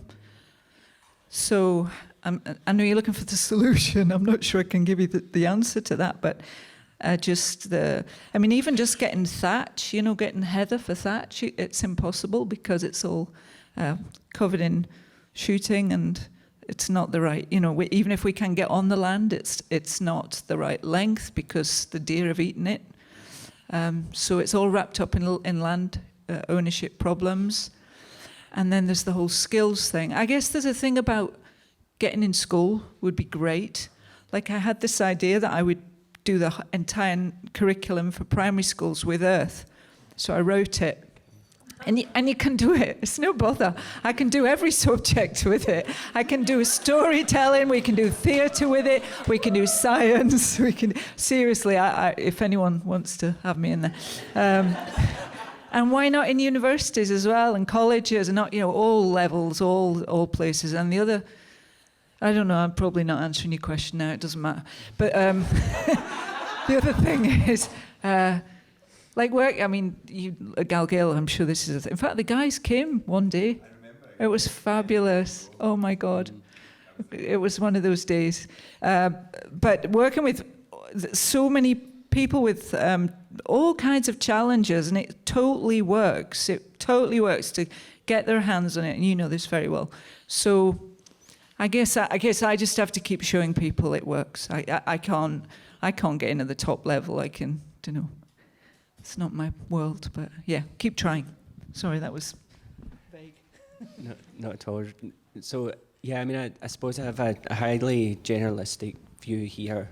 That the government by and large legislates for the world it wants, and then procures for the world we have, and that disconnect, again back to that notion of paralysis is really damaging. And what I see is that there's almost this obsession with proving that we're doing the wrong things with optimal efficiency, and that's the way our system's set up. So my ask would be twofold. It would be to match action with ambition, really simply legislate and then deliver. Just do it. And secondly, measure what matters. Just set a value-based system. We have a national performance framework. Use it. Measure what matters to the citizens. Not to those who are financing, large oil fields in the North Coast.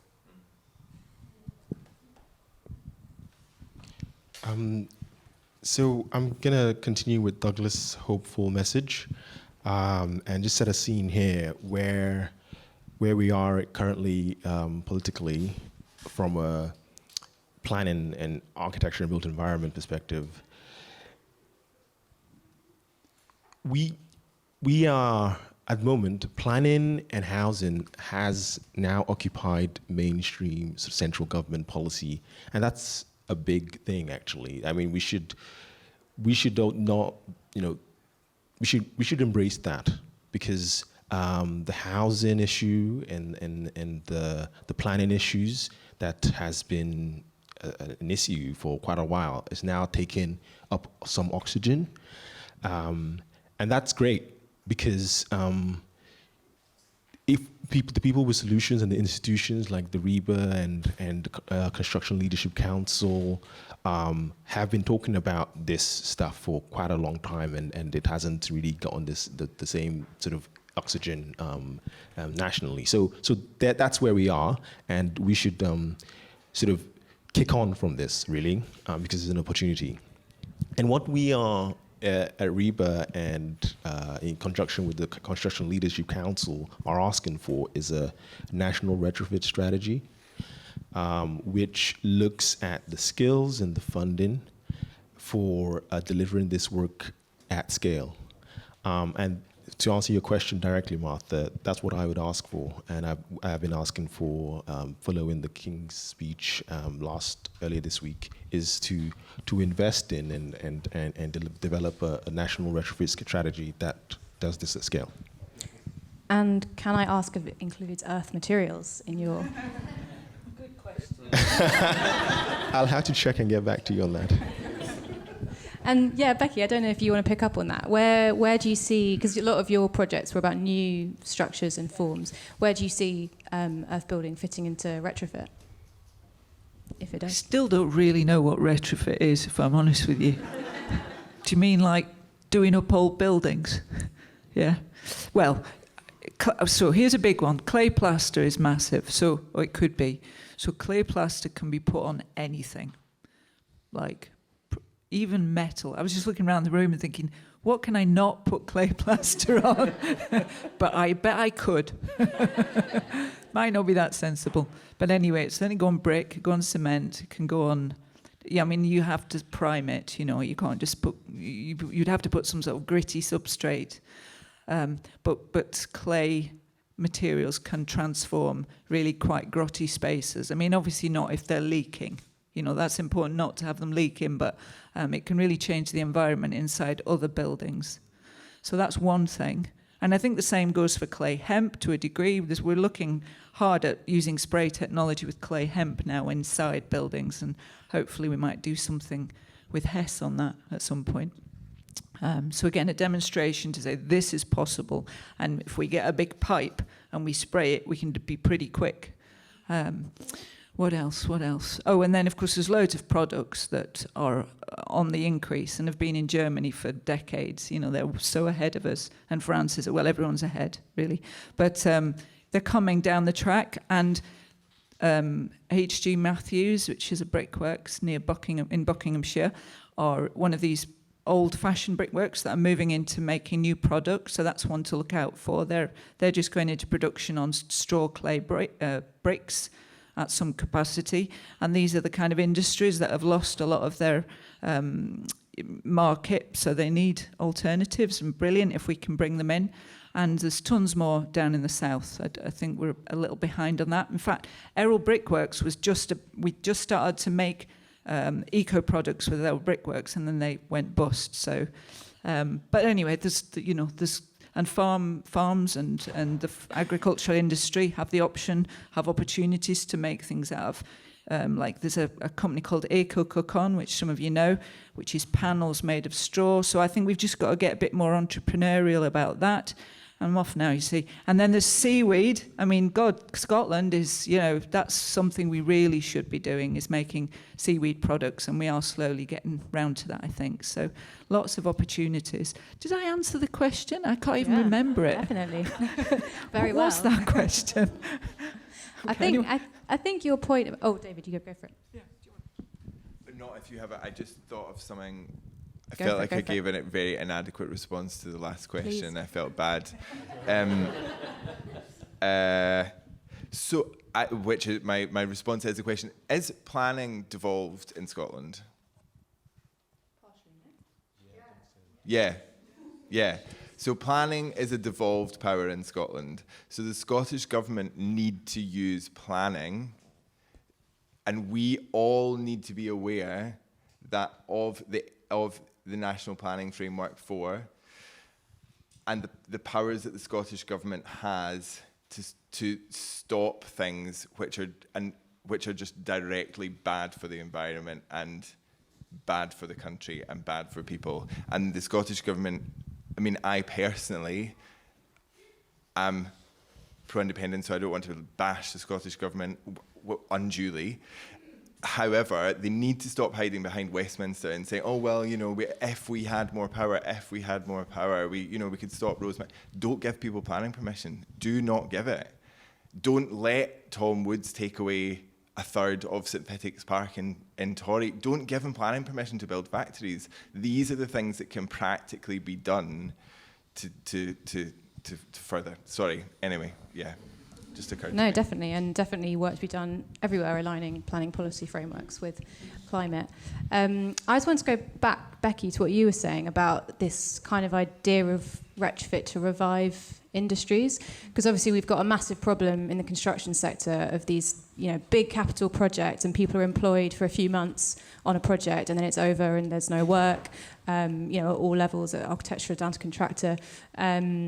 And that kind of cycle is incredibly unhealthy. It means work cultures are really unhealthy. It means people lose money. It's very unstable with economic cycles as well.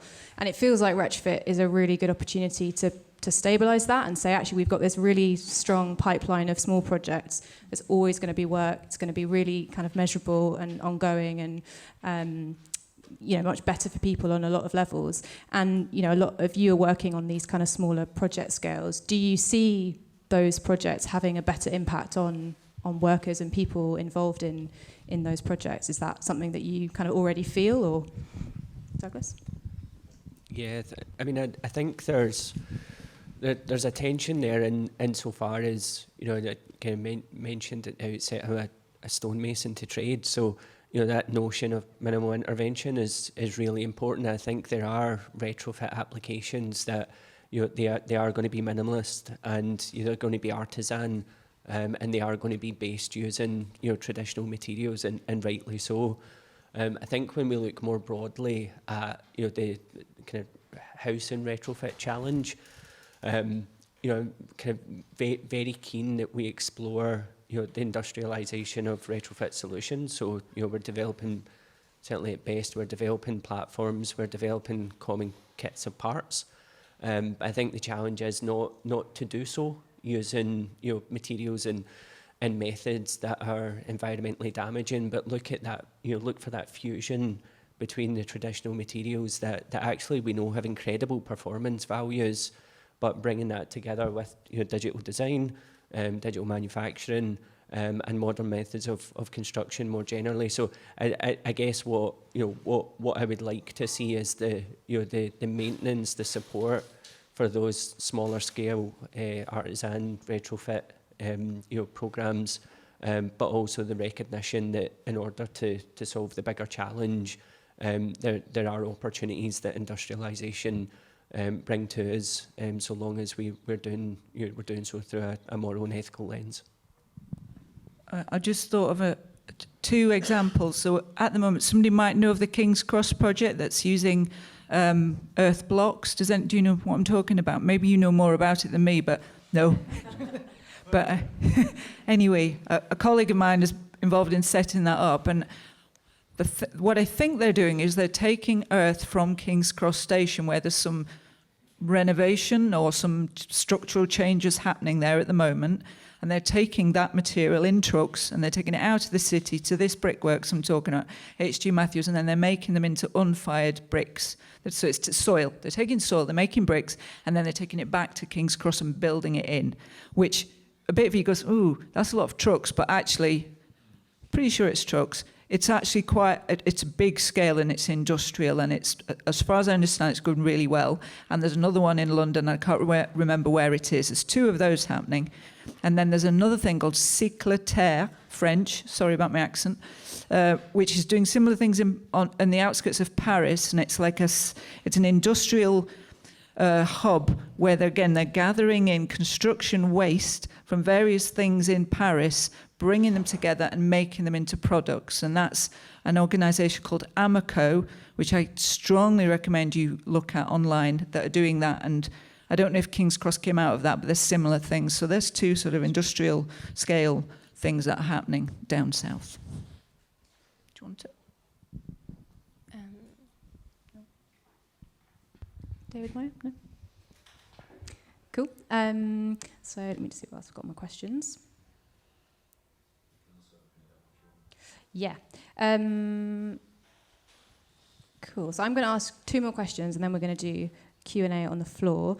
Well, actually, I had one question which I thought might be useful from WeCanMake. Is I wonder if you could explain what a community land trust is, because I feel like we've talked about it a little bit, and it's quite an important concept that isn't necessarily one everyone knows about.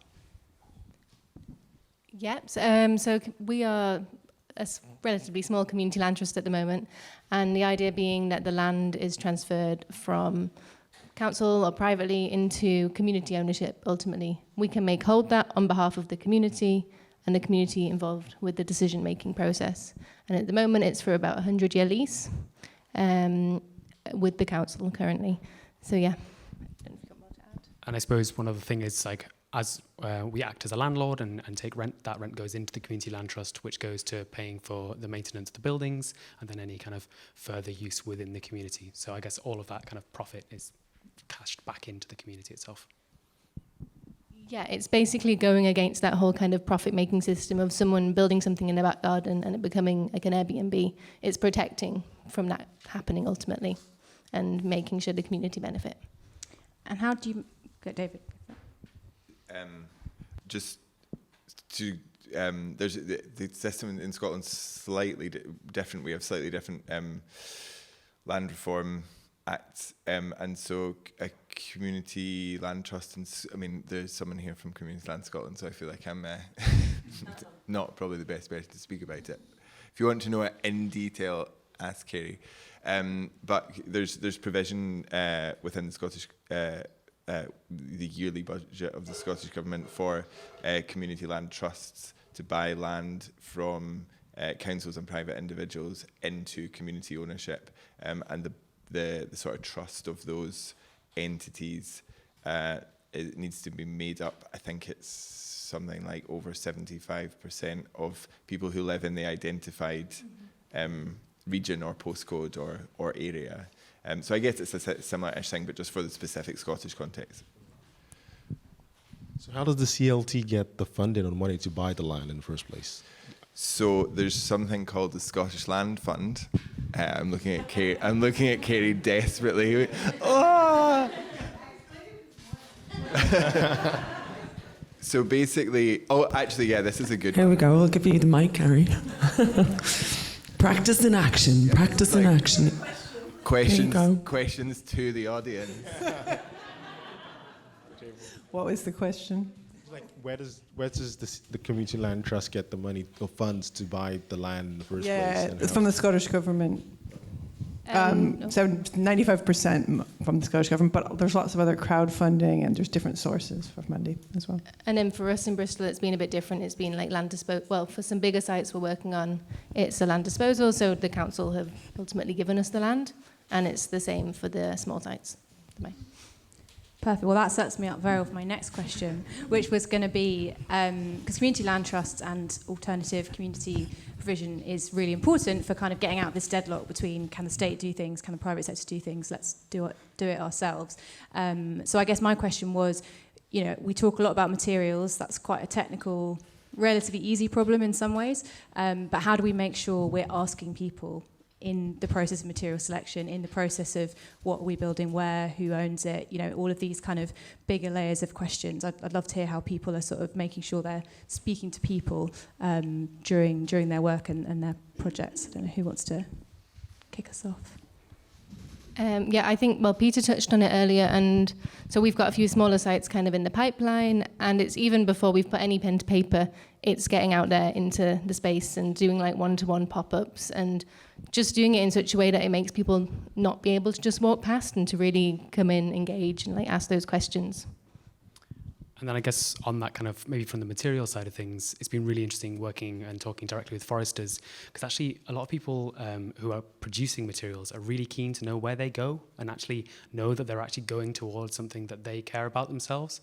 And I think for a very, very long time, people producing materials have been totally, I guess, split from the locations of, if they are even going into construction, where those homes are being built. And actually, yeah, they can gain a huge amount from being attached to that. And I suppose, yeah, that connection back to the land from both sides is really key.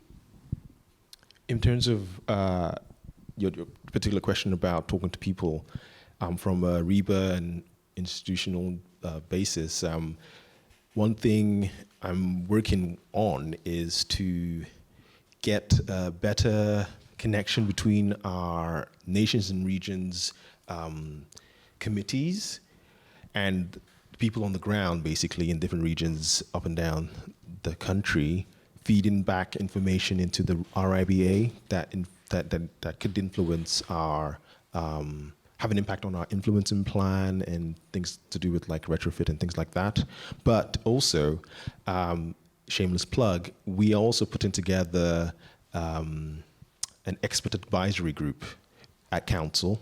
It's focusing, there's lots of topics, 5 different areas, and housing and planning is a particular expert topic that we're going to be discussing. And anyone who wants to be on an expert advisory group, there's an expression of interest that's going to go out later in the month. So if you want to join our expert advisory group, please follow my LinkedIn, and I mean, it will come out later in the month, so please do that.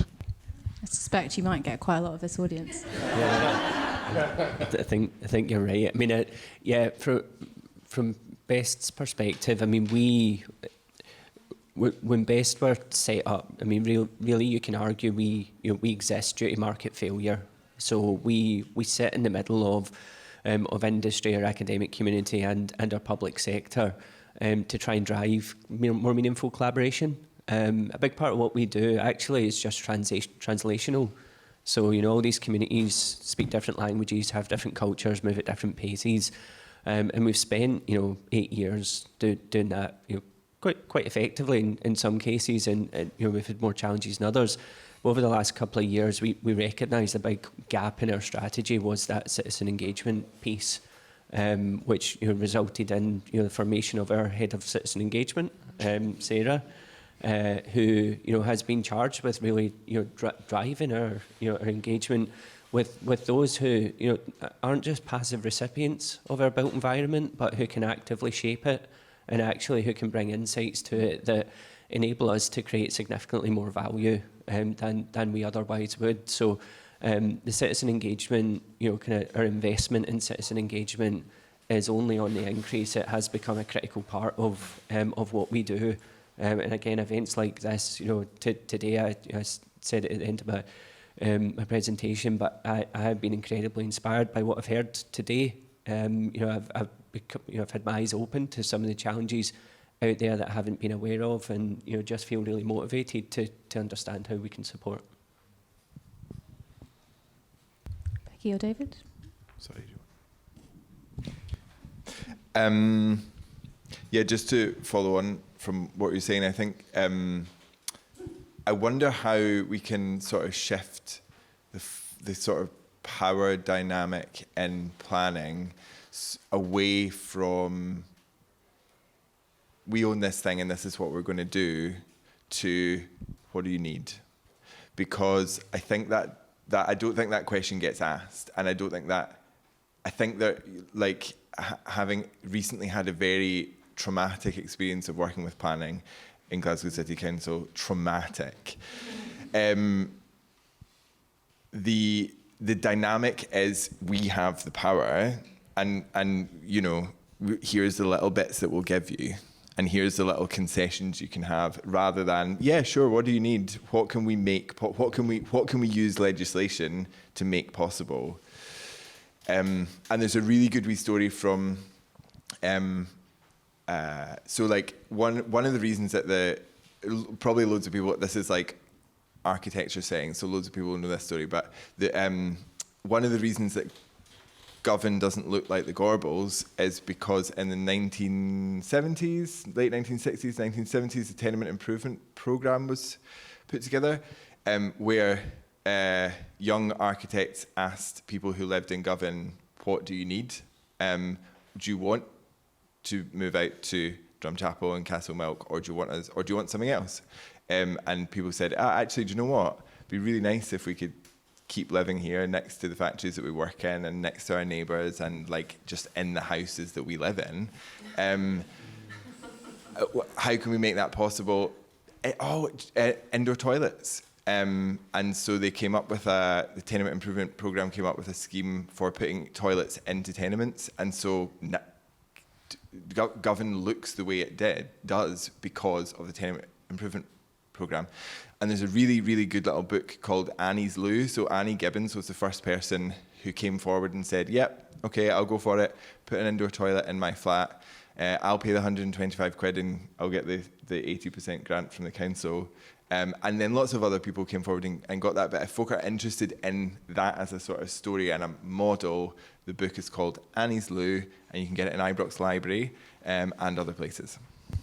I think that is so critical and spans across everything we've talked about all day and in the conversation we've all been having. This idea of, consent of what you're doing. I'm sure a lot of people here, for me, my experience, I used to be an engineer working in practice, and I'd be doing my nice little timber whatever, and next to me someone would be designing a ski slope in a desert, and you just think, nothing I do here is going to make a difference compared to that. And how can, as workers and people designing these projects, how can we band together, organisations like FAF, and talk about Future Architects Front, and sort of actually say, this is what we want to work on, and as a community receiving that work, have they actually chosen for it to be there? And then is it in line with planetary boundaries? And that whole set of layers of decision making being democratic can completely turn upside down this process whereby someone has decided we're going to have a huge luxury development here, and everyone else has to deal with it and work on it and deal with the effects and the consequences of it. And it's complete, just that flipping that on its head, I think, is like the only real chance we have, isn't it? Okay, Becky, did you want to come in? No, but I'm wondering if they do. Yes. So now we're going to have some audience questions, and Moya has to go. So thank you very much. Thank you, Mira.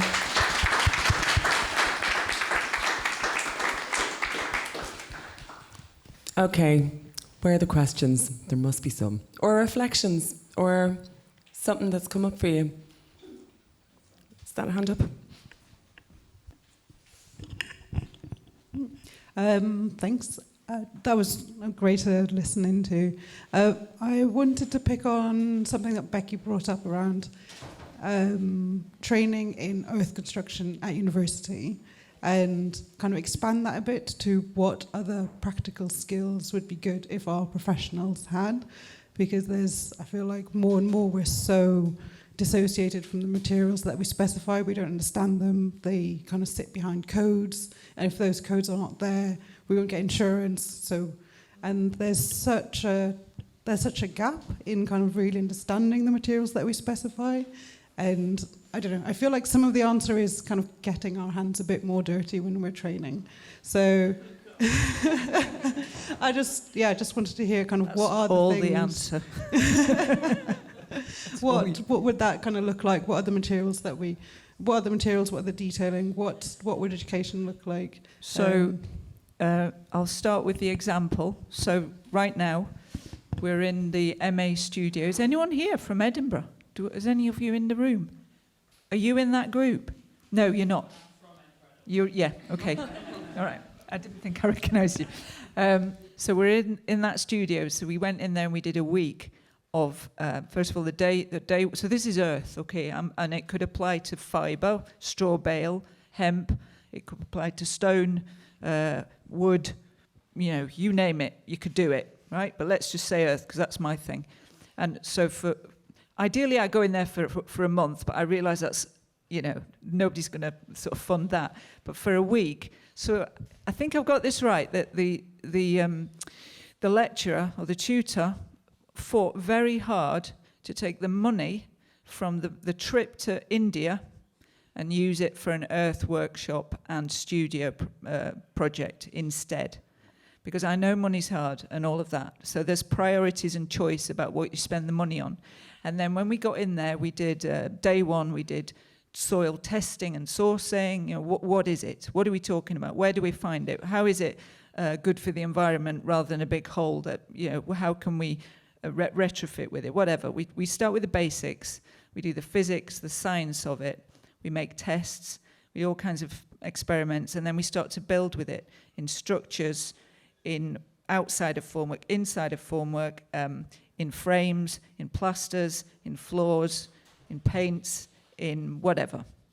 So over 1 week, quite an intense week, like we're exhausted at the end, but you can get through a lot of stuff in a week, and then we leave, and the students can get on and start using it themselves. Ideally, we have a bit of input. So I'm just explaining what it might look like. In some places, they have a year-long MA program where it's all earth, like Base Habitat. They do earth and fibre for a year, I think, in a postgraduate degree. And then, of course, we've got Grenoble School of Architecture, where they have an earth. Again, I think it's a postgraduate year-long intense. So these things already exist in some places, but if we want to do them in our country and in Scotland, then that is one way of doing it, is to start at that level, but always have the tutors in there doing it too, so that when you walk away, they can, you know, at least keep it going in some capacity. So that's how it might look like. And I would just say, well, you could do the same for wood, you know, and all these other materials too. Does that explain? Yeah. Yeah, just to add to that, I mean, all of the above, so any natural, particularly any fibrous material has the potential for any application. So I think that's about a curriculum shift, and I think there's absolutely a question around what should we be teaching more of, undoubtedly. I think the bigger question is what should we be stopping teaching, because, you know, we are still teaching, you know, approaches, methods, materials, for young people, predominantly young people coming through the system. That has a generational impact. So I think it's about, you know, making a transition as quickly as possible away from the methodologies that we know are damaging the planet and delivering suboptimal outcomes, and towards a fairly agnostic construction approach that, you know, is able to adapt to any natural, sustainable fibrous material. Just from a sort of like end user, I suppose, point of view, something that would be like fabulously useful would be like almost like what did I write down? Yeah, just like almost like a kind of handbook on what's compliant. Like, so just with like sectional, like super simple sectional drawings that is like, this will comply, and you could be thinking of this when you're thinking about your building in a more sustainable way. That would be just like brilliant, because everyone freaks out. Boards, people, you know, volunteers and groups freak out of like, oh, we won't get insured, and like actually you can pretty much insure anything. It just gets more and more expensive the more experimental it is. That's all.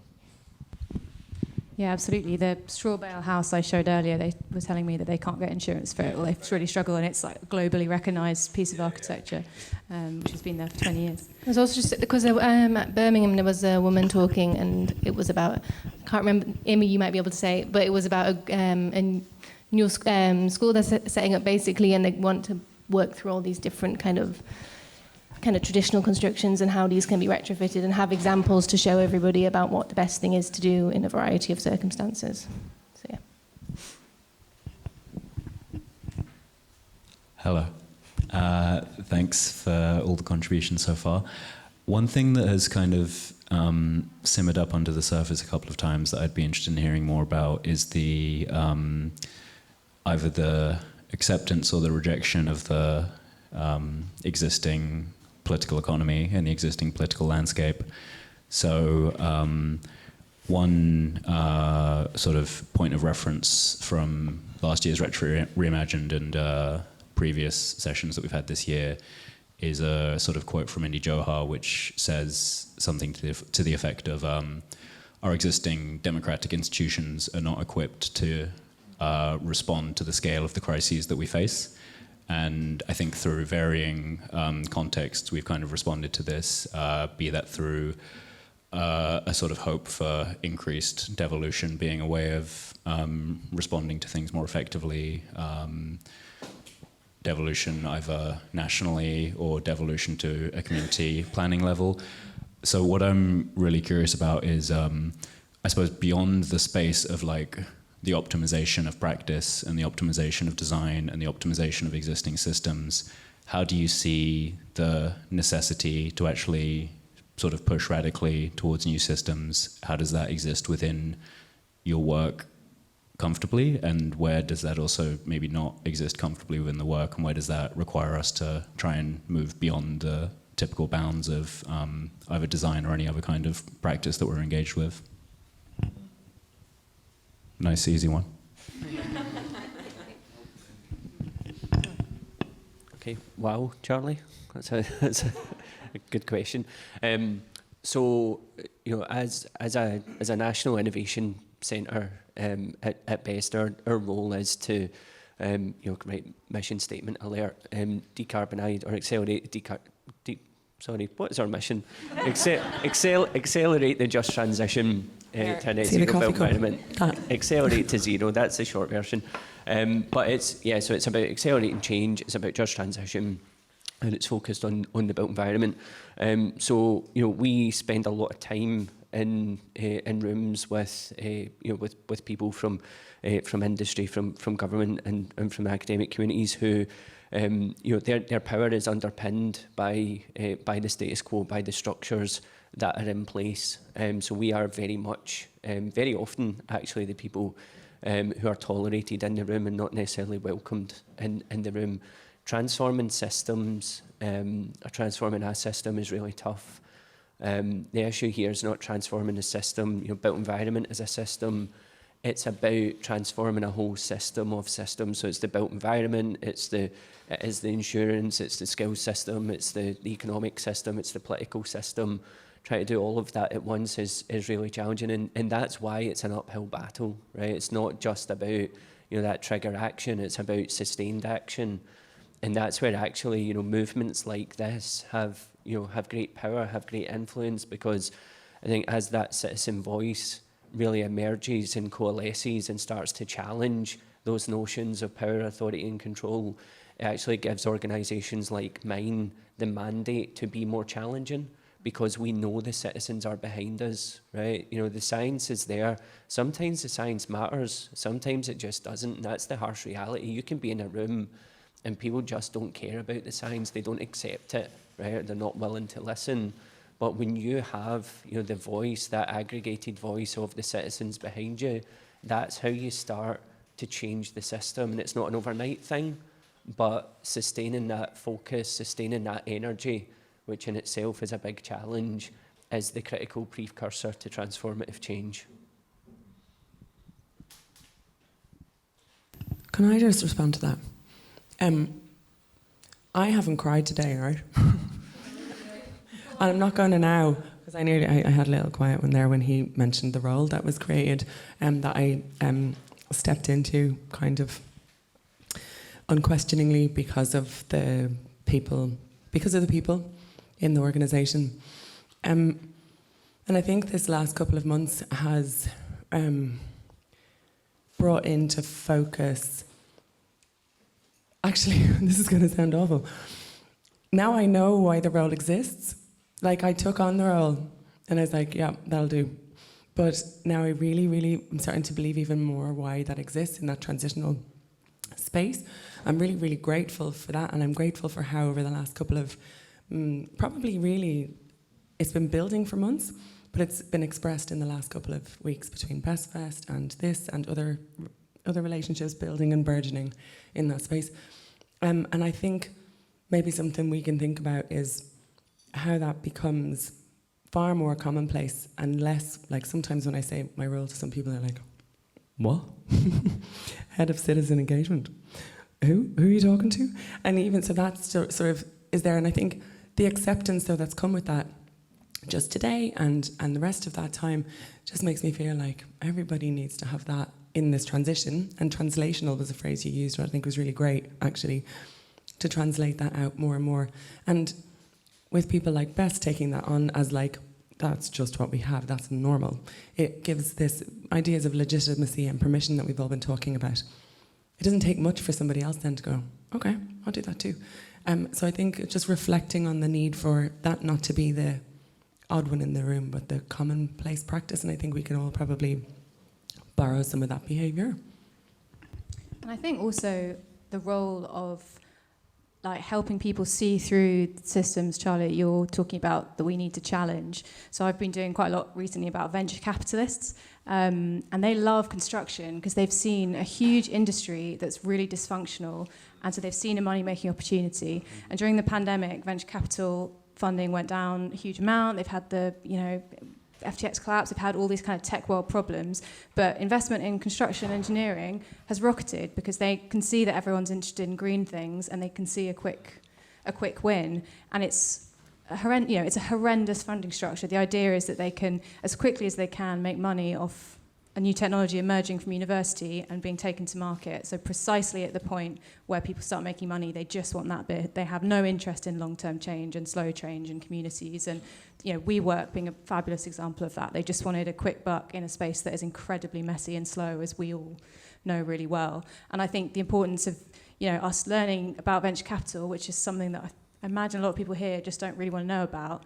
We need to know about it because they're coming for our sector, and we need to know how to talk about that and stop it happening. And there's a huge role, I think, for that community engagement to not be infantilizing and to be talking about, this is a really big system that we're up against and it involves this, this, and this. What are you seeing? What do you feel? And sort of really being ambitious with what we ask for and what we help ourselves and our communities to do, I think is really, really important part of that. Question down here. Oh gosh, that was maybe too close. Thank you for all your kind of discussions, really interesting. Just one thing you said earlier, Peter, was you said that the local councillors were actually quite receptive to what you guys were doing and actually helped things. Was that through personalities of councillors or through a difference in how things are being led there, or something more structural or legal? Is there something, or your powers of persuasion that we could maybe learn from? I'm just wondering what it is, because we've all had issues with like councillors or planners or whatever. It just, if there's a lesson there that others can learn, or if there's a difference between kind of what's happening in Bristol to Scotland, I don't know. Just if you could maybe expand on how they were helpful. Yeah, sure. I think that's a challenging question in that, like, it's probably a kind of mixture of a lot of those things. I think some of it is persuasion, and I think probably a fair few have heard Melissa talk, and she's a very, very persuasive person. So that's definitely helpful. I think building on a kind of groundswell of actually a lot of the community being behind it, and actually it wasn't a process that started overnight. Like the media centre has been, which we're a part of, has been running for more than 20 years, and the WeCanMake project in some form for kind of 6 or 7 years. So it was actually building a kind of a collective interest within the community that proved that it was actually something that was really important to local people. And a lot of that kind of work around building a collective design code and kind of generating a lot of these ideas with the community proved that actually, people are really committed to this as an idea, and therefore the local councillor really needs to pick up on it and bring it back to the city council. So I think that's a kind of probably a large element of it. I don't know if you have.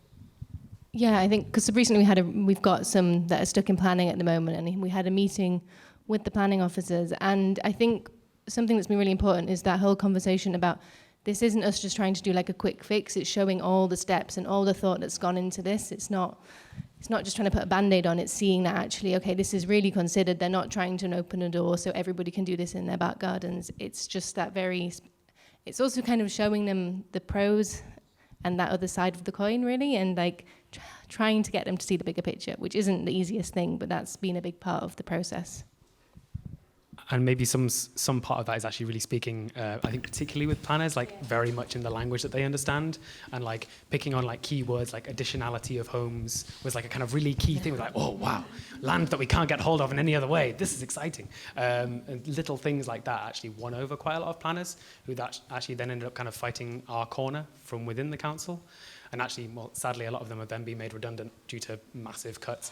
So we now have like a kind of little army of planners that have been made redundant or retired, who are kind of now helping us from the outside, who then kind of come along to council meetings with us because they're so passionate about the idea. So yeah, I think a lot of it is persuasion and personality and particular characters. Just to add quickly, and what's quite good with having those kind of planners on our side now is they've also begun in quite a skeptical place, and it's them from coming from the same place to be able to say to them, okay, look, these are all the merits of this project, and to get them kind of across that line. But yeah, there's lots. It's been hard work. I'd really recommend Brett Christopher's new enclosure about the sell-off of public land in Britain as a really good insight into how Whitehall gets councils to think about land. It's great. Any more questions? I just wanted to make a quick comment on that from working in a council and trying to get land sold off to community groups, that you should be aware of election cycles, and if something's coming up, get a paper signed, get your lease agreement signed, because a new mayor or a new councillor can just cancel a project. So yeah, being aware when those cycles are and not just relying on kind of yeah. Any final questions? So it's just in response to the venture capitalist thing. The way to sort of combat that is to potentially us investing in green sectors and green technologies, if you have the money, and just putting it there and leaving it there.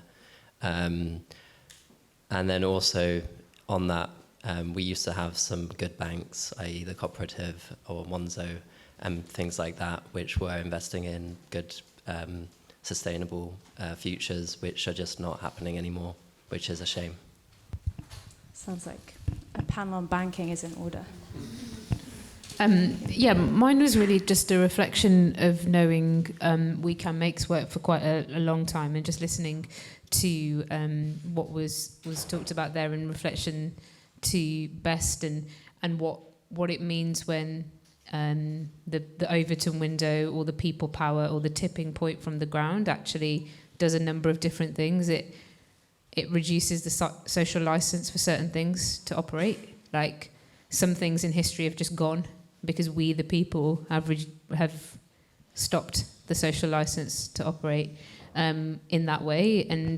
And before the moment where that tipping point comes, it can feel like you're pushing a ball up a hill, and then all of a sudden it's like, how dare we ever think that we did that, right? Like a bit of a simplistic example, but the smoking ban is one of those in England, and it was almost unthinkable right up until it happened. And so when we're thinking about things like the demolition, and we're thinking about new buildings, and we have incredible amounts of millions and millions and millions of people are out all over the world today for a cause that when I was younger, if you even brought it up, you'd be in trouble, right? And if you ever did cross solidarities across your own movements and Palestinian liberation, you would be like chucked out the room. And so the critical thing is for me as well around this story of like how much power people have and how critical that is like you said, in order to enable institutions who are like allies, because some of them just need to be dismantled now, but there are lots that are allies to a more regenerative and just future, is not to forget how much organising power that we have. We, unfortunately, in the last 10 to 12 years have seen that Overton window. And when I heard about that when I was young, I was like, what is this random weird concept, right? That's just an intangible window of possibility, until I completely understood now over the last 12 years how things that would have been unthinkable that MPs would have resigned for and been sacked for on the spot are just now common practice. So, you know, just as we talked earlier about the ability to remake people-made processes, largely man-made processes, but people-made processes, they've been made by people, they can be unbundled. So is the power of what we accept to be possible within that social license of what is able to happen. And I think the work, for example, that the movements we're talking about upstairs around preventing the demolition of a certain estate here, or the work that John's doing, really starting in Birmingham around the hundreds of millions of tons of carbon that are going to be used to build a new build by demolishing Small Brook Ringway in Birmingham, really starts to show like actually there is a lot we can do. But I think if you just look at that people power story alone, it's quite, it feels quite weak, because it feels like you're relying on all these other things. So I do think in that reimagined space, I think it's important to remember that certain systems are just dying. They're holding on, and they will die, and they will be composted, and they are being reimagined. We're just in that curve where those are dying and the reimagined ones are not yet alive. And so I just think it's quite important to be able to see things like WeCanMake. If you go back 20 years to Melissa being in policy, one of the founders of WeCanMake at Demos, and like seeing the power of policy, but then also seeing what it couldn't do, and the need to demonstrate those futures on the ground in tangible ways, which then have everybody be able to see, hold on, we've got a land, materials, people story here that makes common sense and that has like cross-party support. And it might not be the right moment right now for it to go viral, but there will be a moment, just like the things we were talking about this morning, where the political, the climate, and other stories, the economic story hits, and there has to be better ideas to pick up. So I do think it's important to be able to like see the power of demonstrating new systems at all layers in full tangibility, without always being like, hey, how many other things have to change before any of this will become real? Because otherwise you can get stuck in that, like, well, 45 other sectors and legislations and systems need to all move before anything will happen here. Except there can be a story of building the new system and reducing the social license to operate for lots of things. And as everybody said, like, it's one thing like engaging the community, it's another thing believing in their nobility and dignity and knowledge systems to actually understand systemic challenges really deeply. We find that in Ladywood. We don't have to do translation. We just have to be able to be there and create the right entry points. And everybody's like, yeah, flipping heck, of course, that about land or whatever. So I just think, like, I think an important thing for me in a lot of this is that many of those things can be true simultaneously, but I always feel challenged by this idea that we just have to wait for the right leverage points in the system to change, or the right ally inside, as opposed to the fact that it is actually the people, the demonstrations, the new institutions, all of that actually give power the mandate to move. And what's happened, for example, in this country in England particularly, is like that has been co-opted by so many others, and we're moving away from many of those things. So I think it is incumbent on us to think about, okay, this is slow, long, generational change, and it's not like we have to rapidly get ourselves organised and coherent and really, really aligned over the transformations we're interested in, and try not to get continually put community projects and small demonstrators get put into these boxes to be like, that's a nice one, oh, it's lovely, isn't it? They were great. That was just Imi's personality, or that was just Sarah who was great at that, or that was just like some good people in Best. Because I think that's a tool. It's to say, oh yeah, these are all nice, but actually we're developing the future systems and the new public goods of the future, and we have to be more than just these nice stories of a little project here, a little project there, because that is actually a tool of, that's not real, that's not the beginning of a new economic system that is being practiced first and will be theorised later, or that's not a shifting of possibility. And so I think we've got to be really careful of that, both when it happens to us and when we're also describing ourselves, because otherwise it gets put with the serious people building systems and the nice people in the community doing like little bits, which I don't think it is. And going back to the example this morning, the Tredegar Medical Aid Society would have been a nice cooperative, but actually it was the foundations of the NHS.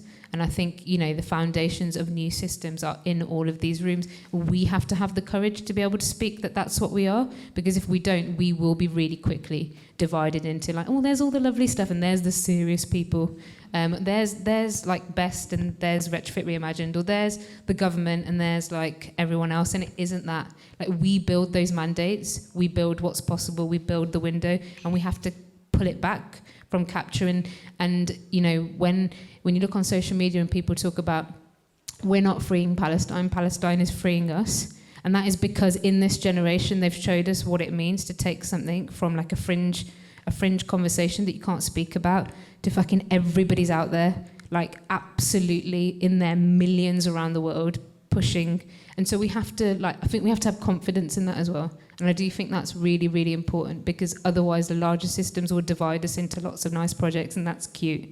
And I don't think that's what we are. I think we're far bigger than that.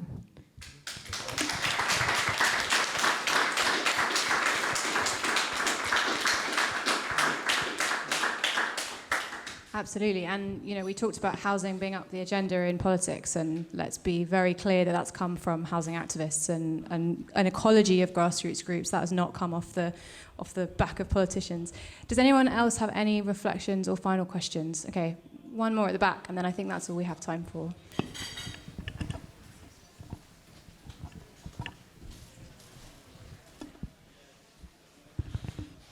Thank you. Can you hear me? Yes, good. I found this phenomenally inspiring. I mean, as soon as I walked through the door this afternoon, there's just such an amazing atmosphere. And people are genuinely talking with one another. It's brilliant. I'm just wondering how much success you've had, or if you feel ready to go and talk to the big developers, the big contractors, the big house builders, these organisations which seem kind of very remote from these conversations. I had experience with Lend-Lease at the Elephant and Castle and the Haygate Estate. And a year into the consultation, somebody said, in Lend-Lease, we got it wrong. And it was a huge uphill struggle. But actually, we did manage to influence a lot of the master plan. But I'm just wondering, do you feel ready to take these narratives and stories to the people where the money is at the present time? I mean, Imi, it sounds like that might be a question for you. Or Civic Square, or for everyone? For everyone, really. Anyone here want to answer that? Yeah, so, I mean, again at Best, we do work with the large contractors, we work with the house building community. I think two programmes emerging that give me hope that things are changing. We are working with 6 large Tier 1 partners and their supply chain to train 10,000 individuals over the next 3 years in the principles of Passive House in anticipation of the regulatory changes coming in next year. And we are chairing the development of the Passive House and equivalent standard that Scottish Government have committed to adopt. I have to say it came from a private member's bill, so not from government themselves, from the opposition. But Scotland will adopt Passive House or equivalent standards in the very near future. So we are working with those communities. It would be disingenuous for me to say it was frictionless.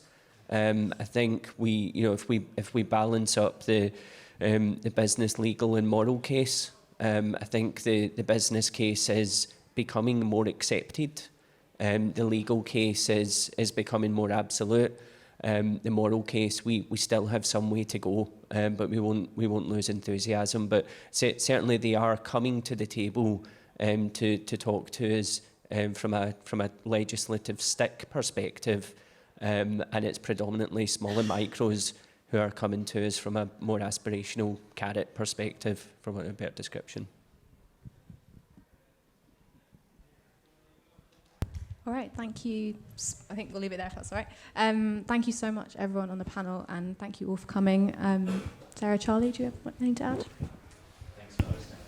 Yeah, thanks to Martha for hosting, which was a really great. I just really appreciate the time we've been able to make to like dig under the surface of a lot of amazing work that has been brought up. So I know it was like a lot, and you know, maybe more hard work on our brains on a Saturday than we might usually put them under.